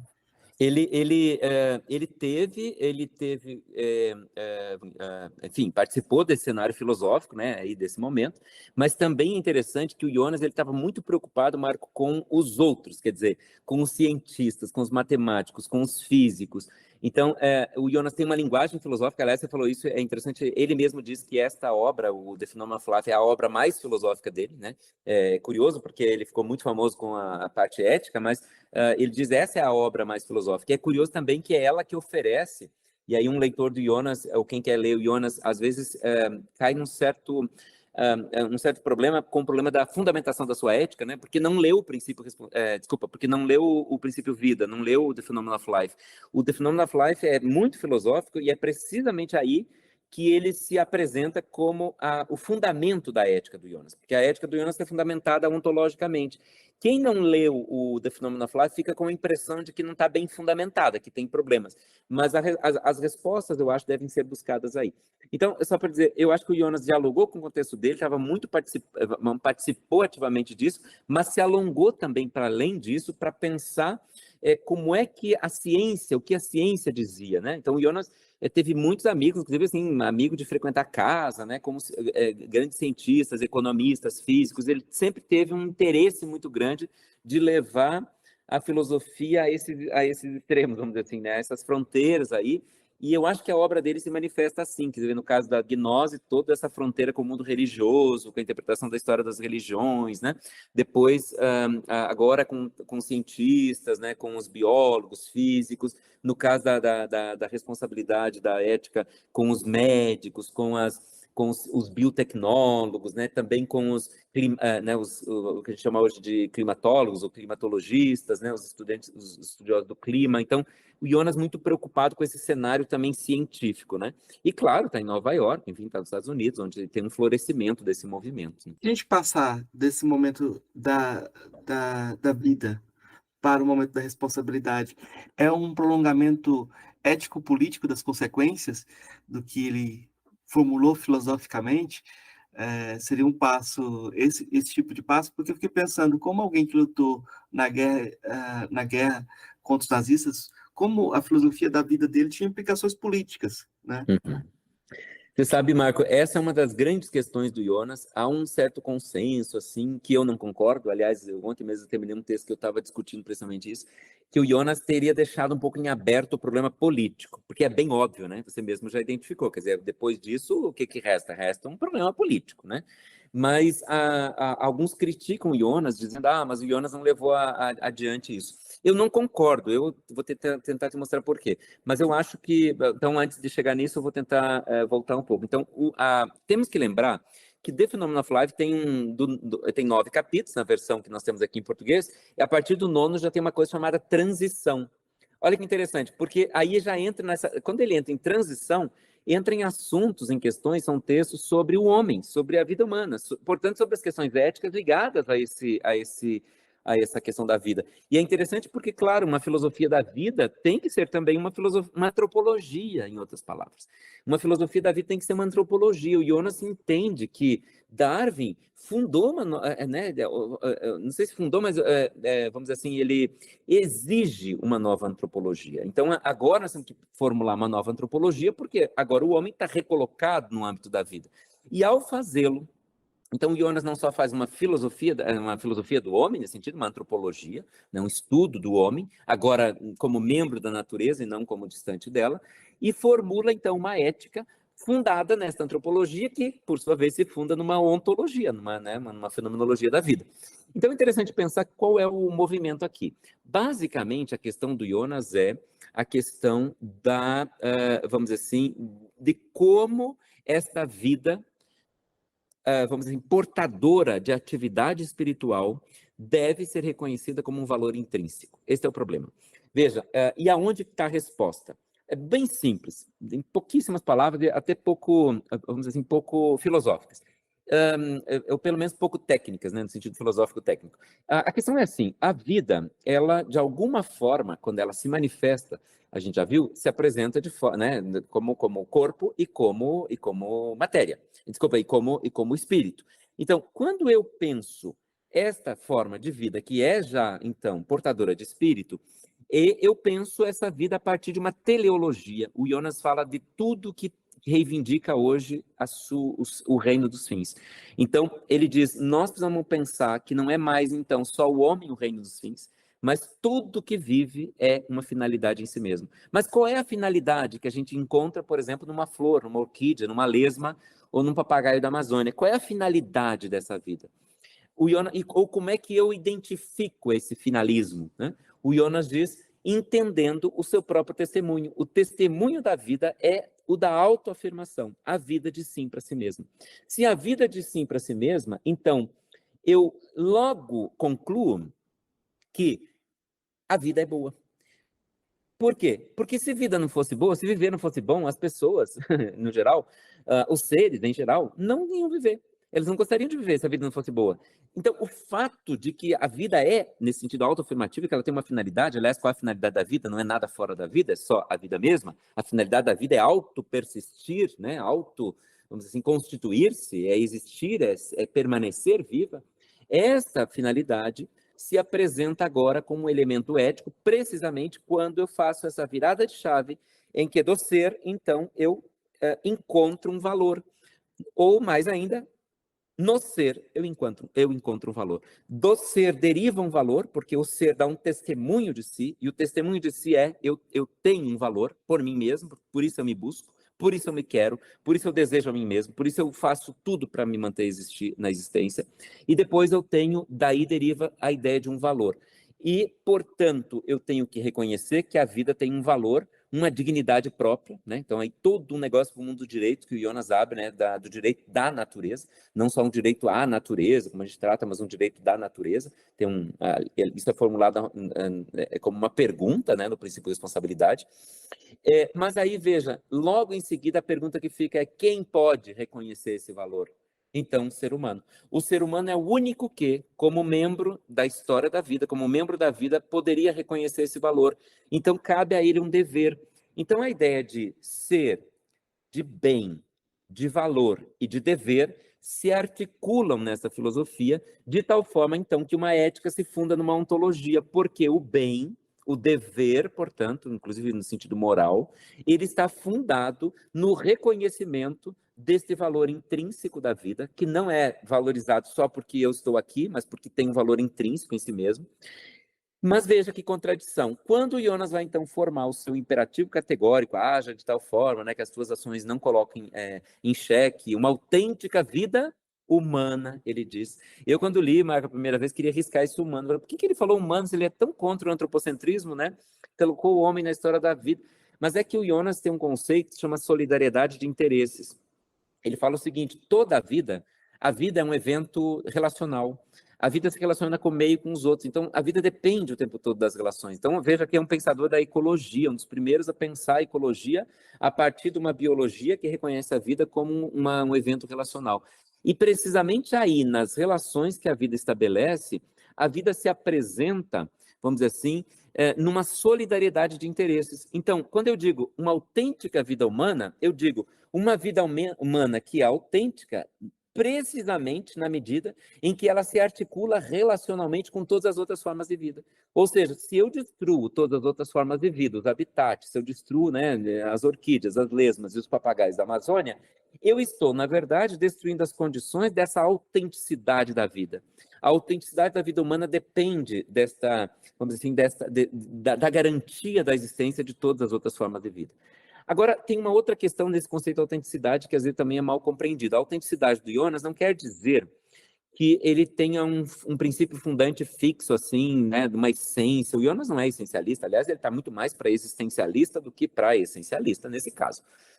Ele, na verdade, pensa a autenticidade do ponto de vista, então, da responsabilidade. Ou seja, a responsabilidade para o Jonas é um princípio, antes de ser um princípio ético, é um princípio ontológico.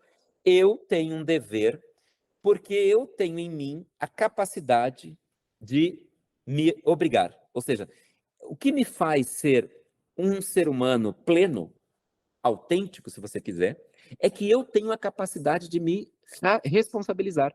Só eu, olha bem que coisa, só eu, no meio de todos os outros seres, só eu sou capaz de me responsabilizar pelos outros seres. A gente tem, por exemplo, premissas disso, quando a gente pensa no cuidado da prole que o animal tem com os seus filhotes, etc. Mas no caso humano, não. No caso humano, a gente se responsabiliza pelo todo.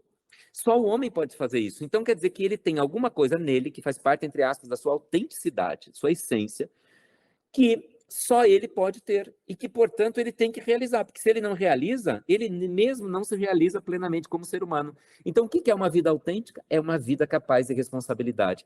Então, do ponto de vista ontológico, qual é a meta dessa ética? É garantir que os homens do futuro sejam ainda capazes de responsabilidade. Ou seja, é que a responsabilidade não morra, que no futuro o ser humano possa ainda se responsabilizar, porque essa capacidade de responsabilização é o que faz o ser humano se realizar autenticamente, como ser humano, como ser autêntico.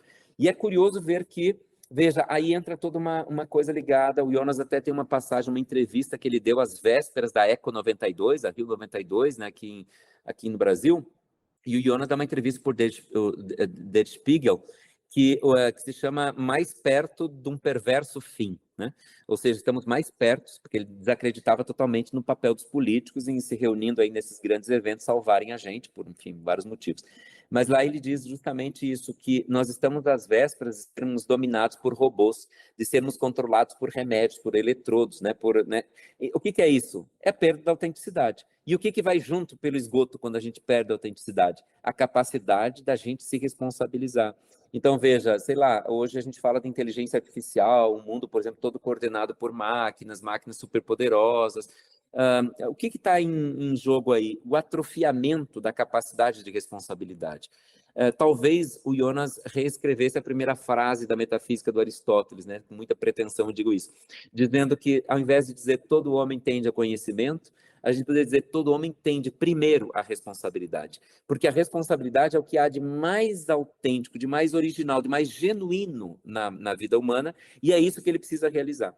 E aí que está o dilema que leva ele a escrever esse livro. Quer dizer, o princípio da responsabilidade é um princípio que está, então, plantado na vida humana, só ele pode realizar isso, e isso precisa se desdobrar eticamente e politicamente. Eticamente, na forma de uma ética, então, que gerencie, que oriente a tecnologia, que é o grande poder, cuja magnitude é inédita em termos espaciais, em termos temporais. Podemos agora fazer coisas que nós nunca tínhamos, né, imaginado. Quanto mais o poder, mais responsabilidade.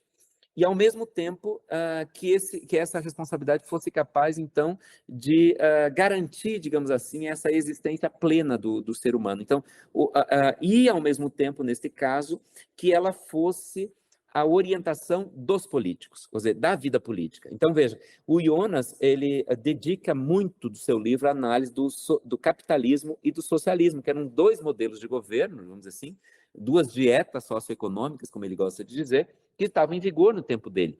E ele vai, por exemplo, pensar qual é a vantagem desses dois modelos de mundo, ou modelos econômicos, no enfrentamento da questão ambiental, da crise climática.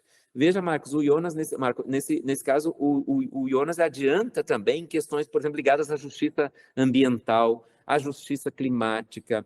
Por exemplo, muito do que hoje está em torno aí do debate sobre o Acordo de Paris, as COPs, etc., o Jonas tematiza. A questão ligada, por exemplo, à justiça intergeracional, né, não fazer para gerações do futuro, né, quer dizer, não impedir que elas mesmas possam resolver os problemas que por acaso elas tenham que enfrentar. Ou seja, tem aqui uma série de elementos que levam Jonas a pensar o mundo da política, levar todo esse debate para o mundo da política a partir de uma convocação ao homem público. O homem público, diz o Jonas, é um vocacionado ao bem público, e a política é a arte do bem público. Agora, o que é que está mais em jogo quando a gente fala em bem público atualmente, em bem comum? Precisamente o cuidado da casa. Não a casa minha nem a tua, mas a casa, o planeta. Ou seja, cuidar do planeta hoje se tornou para o Jonas, vamos dizer assim, o assunto, o objeto central da política.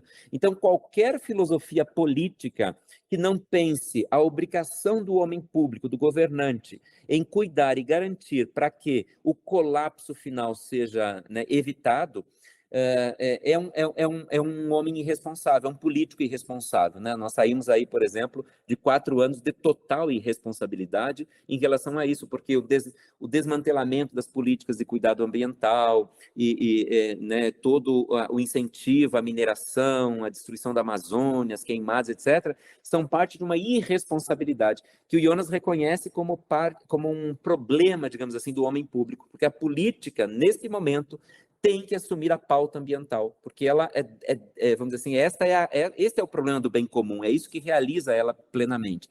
De novo, Bruno Latour. Bruno Latour, como você sabe, declarou o fim da política, em outras palavras, precisamente quando Trump tira os Estados Unidos, em junho de 2017, do Acordo de Paris. Nós não saímos com Bolsonaro, mas na prática sim, né? Na prática sim, porque foi até pior, porque o mundo achou que a gente estava no Acordo de Paris, mas não fizemos nada. A saída dos Estados Unidos significa que o governo norte-americano já não acredita mais, representando a elite obscurantista, para usar a palavra do Bruno Latour, as elites obscurantistas do mundo de hoje, que há mundo para todo mundo. Não há mundo mais para todo mundo. Ou seja, se perdeu até o sonho, a utopia que é a utopia da política, que é construir um mundo para todos. Esta ideia morreu. E o Jonas já tinha justamente tematizado isso, dizendo isto é o fim da política, essa é a morte da política. E quando ele olhou para Rio 92 e para esses, né, várias delegações e personagens que vieram ao Rio de Janeiro, ele estava muito cético, porque ele dizia uma coisa muito simples, que é o seguinte: quem não sente, em outras palavras, a água na bunda, desculpa a expressão um pouco popular demais nessa nossa conversa, mas quem não sente água nunca vai mudar, entendeu? Nunca vai mudar, nunca vai fazer nada. E aí que está o problema da democracia. A democracia ela é orientada por políticos que vêm das elites, e que geralmente quem dá as cartas são os países ricos, que são os mais responsáveis pela crise climática, mas são os últimos a sentirem os seus efeitos, e aqueles que primeiro se levantam diante das catástrofes, porque têm dinheiro. Então, não é deles que a gente espera nenhuma mudança. Então, é um descrédito da política, da grande política, da política internacional, porque ou esses líderes, né, começam a sentir já a água, né, chegando à tragédia, ou eles se dão conta e sentem, vamos dizer assim, na pele, vamos dizer assim, essa experiência da catástrofe, ou eles nunca vão fazer nada. O Jonas falou isso em 92, as coisas só pioraram. Talvez hoje as catástrofes estejam mais evidentes, né? E a gente está vendo aí o IPCC e todo o painel do clima, essas coisas todas falando horrores, né, todos os dias sobre o que vai ser no futuro. Talvez isso, a presença da catástrofe inaugure aquilo que o Dupuy, né, que escreveu esse livro famoso chamado Catastrophisme éclairé, né? Ele se inspira muito em Jonas para falar de um catastrofismo esclarecido. Eu chamo isso de um catastrofismo metodológico, que é aprender da catástrofe. Mas não como fazem os colapsologistas, que é para a gente viver na catástrofe. Se trata hoje, então, de uma ética de Jonas, que é uma ética baseada no temor, então ele tem esse famoso heurística do temor, que imagina o futuro, dando preferência para o prognóstico negativo. Ou seja, para quê? Mas não para que esse prognóstico aconteça, mas justamente para despertar. Isso é um ato político, veja, despertar as consciências para que a gente possa agir agora para impedir que esse pior aconteça. Ou seja, a imaginação do pior não é uma medida tecnofóbica, sabe, um cultivo do medo, nada disso. Aliás, eu escrevi um artigo também rebatendo o Lebrun, que escreveu um texto chamado Tecnofobia, e que ele cita Jonas, mal citado, assim, né? O Jonas não é tecnofóbico, está muito longe disso, ele está dizendo justamente que a técnica tem que ser utilizada para aquilo que eu chamo de um ethical turn, né? Uma virada ética da tecnologia, para a tecnologia contribuir para alterar para alterar esse cenário, né? Nós temos que cobrar da tecnologia medidas de mitigação dessas tragédias, né, de enfrentamento desse colapso. Então, pensar a catástrofe é uma medida metodológica que pretende despertar em nós o desejo de agir. Portanto, é uma medida política, e não como pensam os colapsólogos. O Jonas não concorda que a gente tem que viver, estamos já na catástrofe, vamos aprender a viver com isso aqui. Não, ele está dizendo, vamos imaginar a catástrofe para a gente poder aprender com a catástrofe, né? Então, é uma pedagogia da catástrofe, para que a gente possa primeiro evitá-la, e, se não for possível, para que a gente se prepare para que, quando ela chegar, a gente esteja mais preparado. Nesse caso, Marcos, o capitalismo não nos prepara, segundo Jonas. Embora os dois regimes de modelos de mundo sejam responsáveis pelo mesmo problema, né? Os dois pensam, como eu escrevi agora no meu recente livro Moeda Sem Efígie, né? A crítica de Hans Jonas à ilusão do progresso, tanto a esquerda quanto a direita sempre pensaram no progresso. O máximo que eles pensam é modelos de desenvolvimento, né? Desenvolvimento sustentável, desenvolvimento, mas nunca foram capazes de pensar alternativas ao desenvolvimento. Então, dito isso, o Jonas reconhece que o socialismo tem uma vantagem. A vantagem do socialismo é a disponibilidade para o sacrifício. A gente entraria, segundo ele, numa era de sacrifícios, em que modéstia, austeridade, precaução, essas palavrinhas, frugalidade, essas palavrinhas vão virar moda. A gente precisa fazer um tipo de sacrifício. Eu tenho dito, sabe, Marcos? Talvez a gente não vai todo mundo virar indígena, viver numa aldeia de novo, não é disso que se trata, mas talvez, por exemplo, a gente possa fazer algum sacrifício. Por exemplo, por que você precisa comer carne todos os dias? Porque você não entra na campanha segunda-feira sem carne. Um dia eu me sacrifico, eu não como carne na segunda-feira. Isso vai mudar? Claro que não muda tudo, mas muda alguma coisa. Isso me prepara para pequenos sacrifícios que eu posso... sabe, é horrível ter que cuidar do meu lixo, mas eu preciso fazer isso. É um sacrifício que eu faço. É horrível ter que ir de bicicleta para o trabalho, mas um dia por semana você podia ir. O dia que está ensolarado, aproveita e faz um pequeno sacrifício, porque isso te prepara para a era de sacrifício que a gente vem pela frente. O Jonas acredita nessa capacidade da ética de alterar os comportamentos, então de analisar o problema e de alterar o comportamento humano em vista, então, de um outro tipo da construção de um outro tipo de mundo, no fim, né? De um outro estilo de vida que estaria mais baseado na simplicidade, na frugalidade, na modéstia, esse tipo de coisa. Eu estou pensando uma última questão, mas é importante porque esse debate que o Hans Jonas faz no final da vida sobre a questão da saúde e dos corpos, eu estou lembrando do debate em torno do Regras para o Parque Humano, em que você tinha de um lado os Sloterdijk e de outro lado o Habermas, né? E é muito curioso que o Habermas faz a crítica dos perigos da posição do Sloterdijk, da manipulação genética, da tipo, manipulação dos corpos, e de repente a Mary Hort, a esposa do Hort, que é uma mormon e trabalha com bioética, ela pega e escreve dos Estados Unidos, olha, o Sloterdijk aqui tá certo. Porque aqui a gente não teve experiência do nazismo, a gente não tem esses... vamos dizer, qual a palavra que a gente pode usar? Esses pudores que os alemães têm por conta da experiência nazista.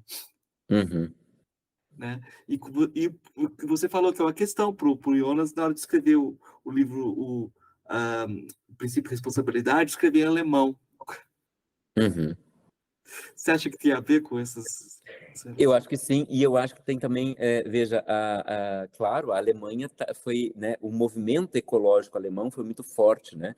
Tem uma famosa carta que um leitor escreveu por Der Spiegel também, quando publicaram um livro, falando assim, esse livro é um livro póstumo, né? Ele veio tarde demais, assim, é um livro que devia ter sido publicado há mais tempo, e a grande recepção que a Alemanha fez, né, da obra do Jonas se deve precisamente aos horrores que eles viveram, né? Quer dizer, é uma sociedade provavelmente mais conhecedora da catástrofe, né? Portanto, mais sensível ao medo, né? Ao temor de que isso tudo volte a acontecer. Eu acho que por isso também eles foram mais abertos, né? Para essas questões e mais preocupados com o que poderia acontecer. E o mundo norte-americano é um mundo capitalista, em outras palavras, que é uma sociedade do consumo, é uma sociedade do prazer, uma sociedade hedonista, pelo menos assim, vamos dizer assim, em termos gerais, em grandes palavras, grosso modo.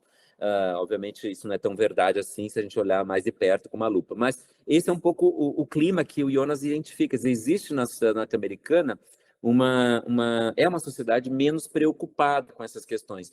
E o Jonas, veja, mesmo aí, olha o título do livro, de um dos artigos mais importantes desse livro, Técnica, Medicina e Ética, que, como eu disse, só foi publicado em alemão, mas vários artigos foram publicados em inglês. Um deles se chama Against the Stream, ou seja, contra a corrente. O Jonas já identificava que a posição dele no campo como eu disse, o Jonas usou só uma vez a palavra bioética, foi bem en passant, assim, não tematizou.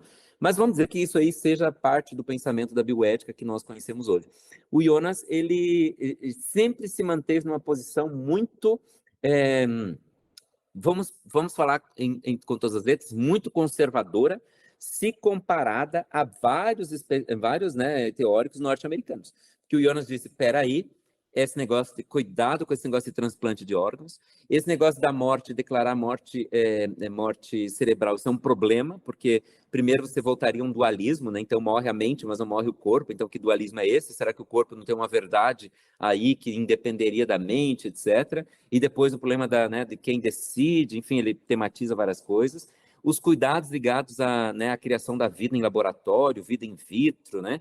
O chamado direito de morrer, né? Discutir aí o direito de morrer, mas ao mesmo tempo ele é muito, veja, muito, hoje mesmo, né, está saindo aí a nova encíclica do Papa sobre as questões climáticas, e a gente sempre fica na expectativa de que ele cite Jonas, que seria bom, porque, né, tem tanto a ver, né, mas ele não citou. Mas eu desconfio que seja por coisas desse tipo. Por exemplo, o Jonas falou muito mal do Papa, nem sei quem era, em 1992, que é o João Paulo II, né? Por exemplo, em relação às políticas demográficas, né? A questão do crescimento populacional. O Jonas, ele é convencido de que nós deveríamos implantar políticas de diminuição populacional, porque o aumento exacerbado da população humana leva ao desgaste do meio ambiente. Então, ele questiona duas coisas, o estilo de vida, perdulário, etc., mas, ao mesmo tempo, o aumento populacional. Então, nesse sentido, ele era até bastante avançado em relação ao que pensavam os conservadores, que queriam, né, manter, sei lá, a moral, vamos dizer assim, do controle da natalidade, segundo o que dizia a igreja. Então, o Jonas, ele tem essa posição de ser, em certo sentido, verdadeiramente conservador, se comparado a essa sociedade do tudo pode, do deixa tudo, né?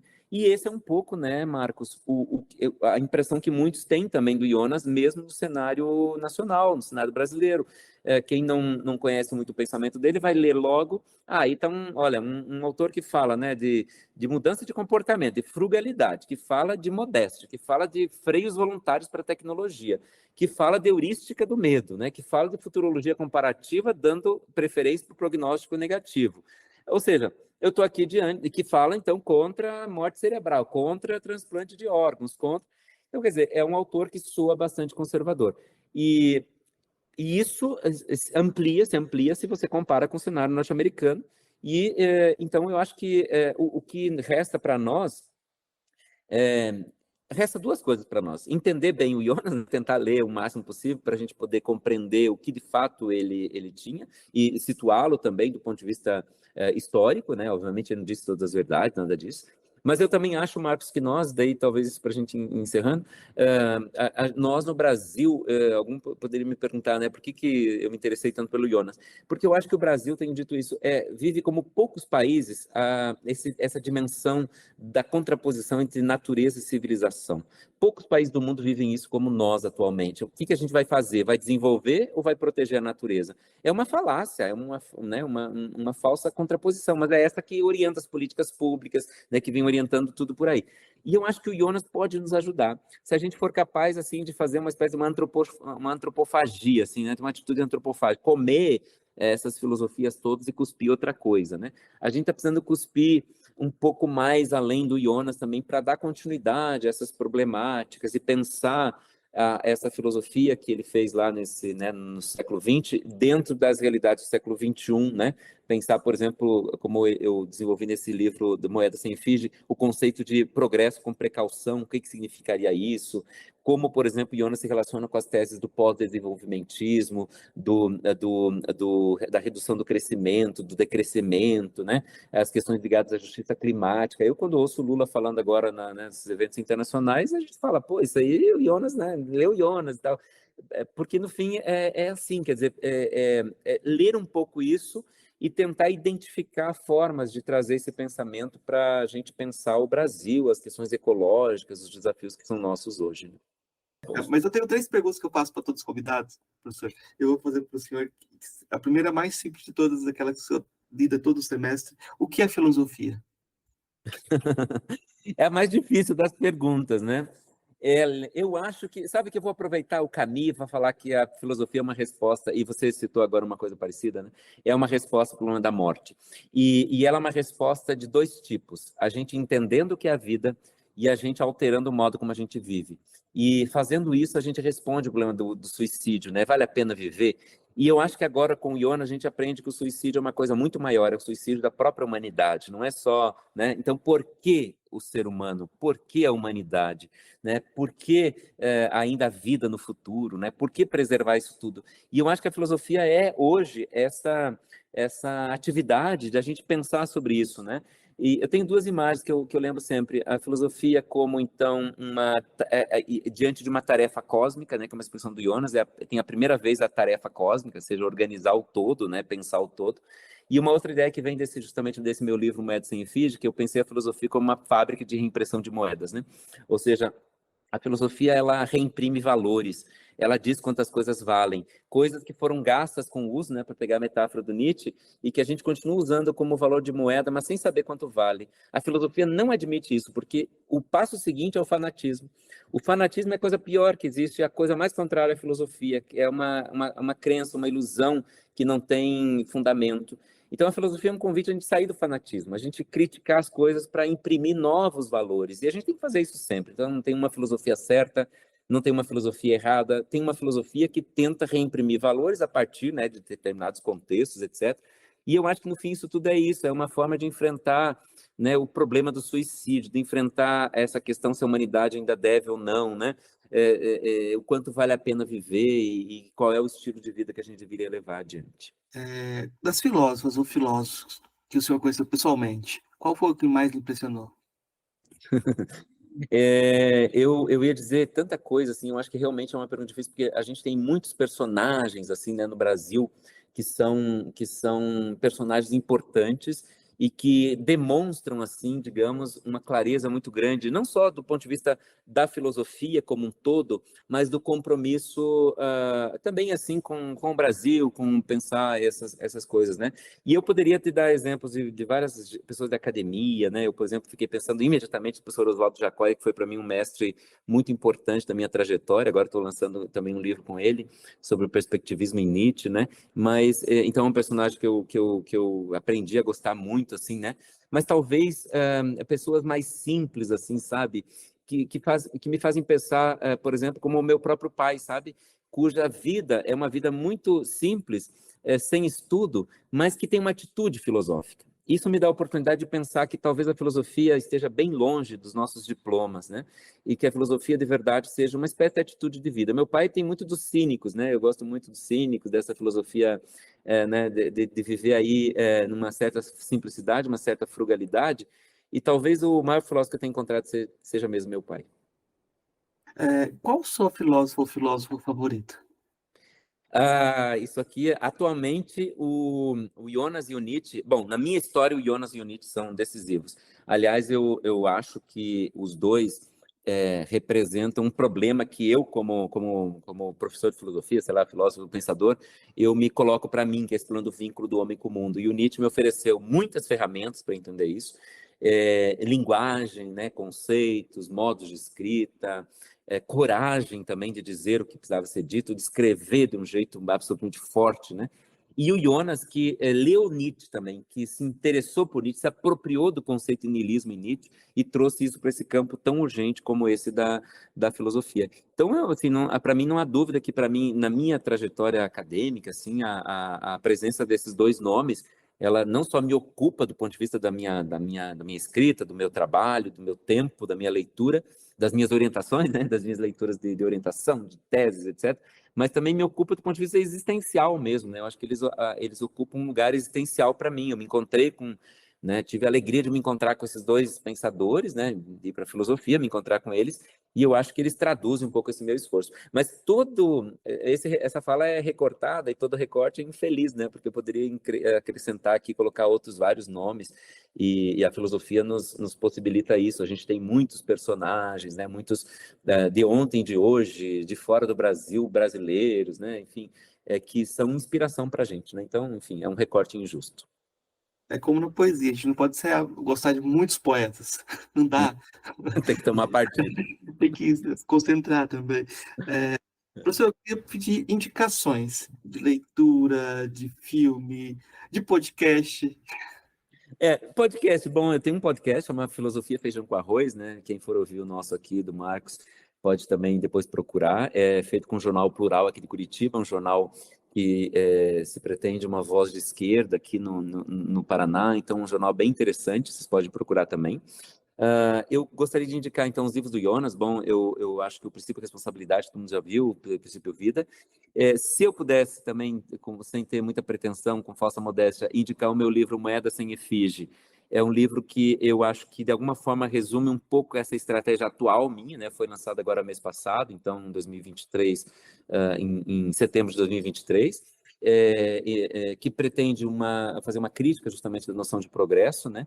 E como eu citei o Latour, eu acho que o livro dele, Onde Aterrar, é uma boa indicação para quem quer conversar, quer começar a pensar essas questões do clima, etc., né, em torno dessa problemática que faz uma ponte com, vamos dizer assim, com as coisas que a gente vai ler em Jonas e o mundo contemporâneo, assim, né?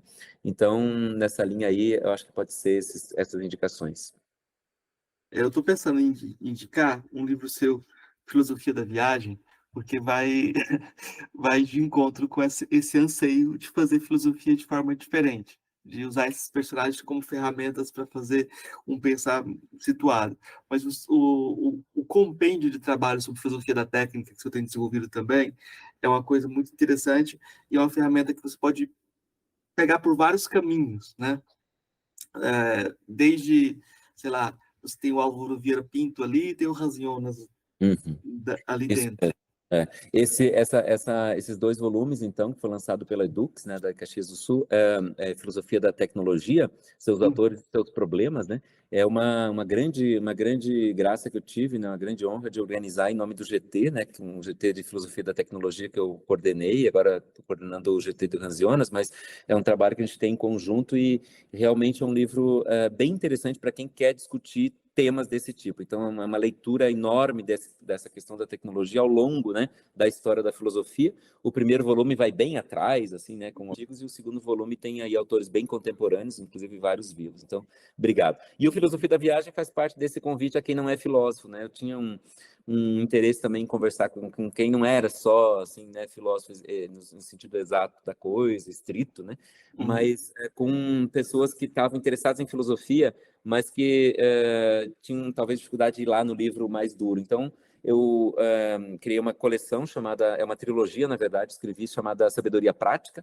Primeiro volume é Sabedoria Prática, segundo é Filosofia da Viagem, e terceiro Elogio à Simplicidade. E nesse da viagem é justamente uma metáfora nietzschiana, né? A viagem como metáfora antimetafísica. Então, um livro sobre como a gente sai de casa, né? O primeiro é sobre a sabedoria prática, mais o cuidado da casa. O segundo é mais o sair de casa. Então, um livro que eu gosto muito. Obrigado pela lembrança, viu, Marcos?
Ei, gostou do nosso episódio? Apoia a gente lá no Catarse, é só R$5 por mês, o preço de um cafezinho. Ajuda a gente a continuar divulgando a filosofia no Brasil. catarse.me/filosofia_pop.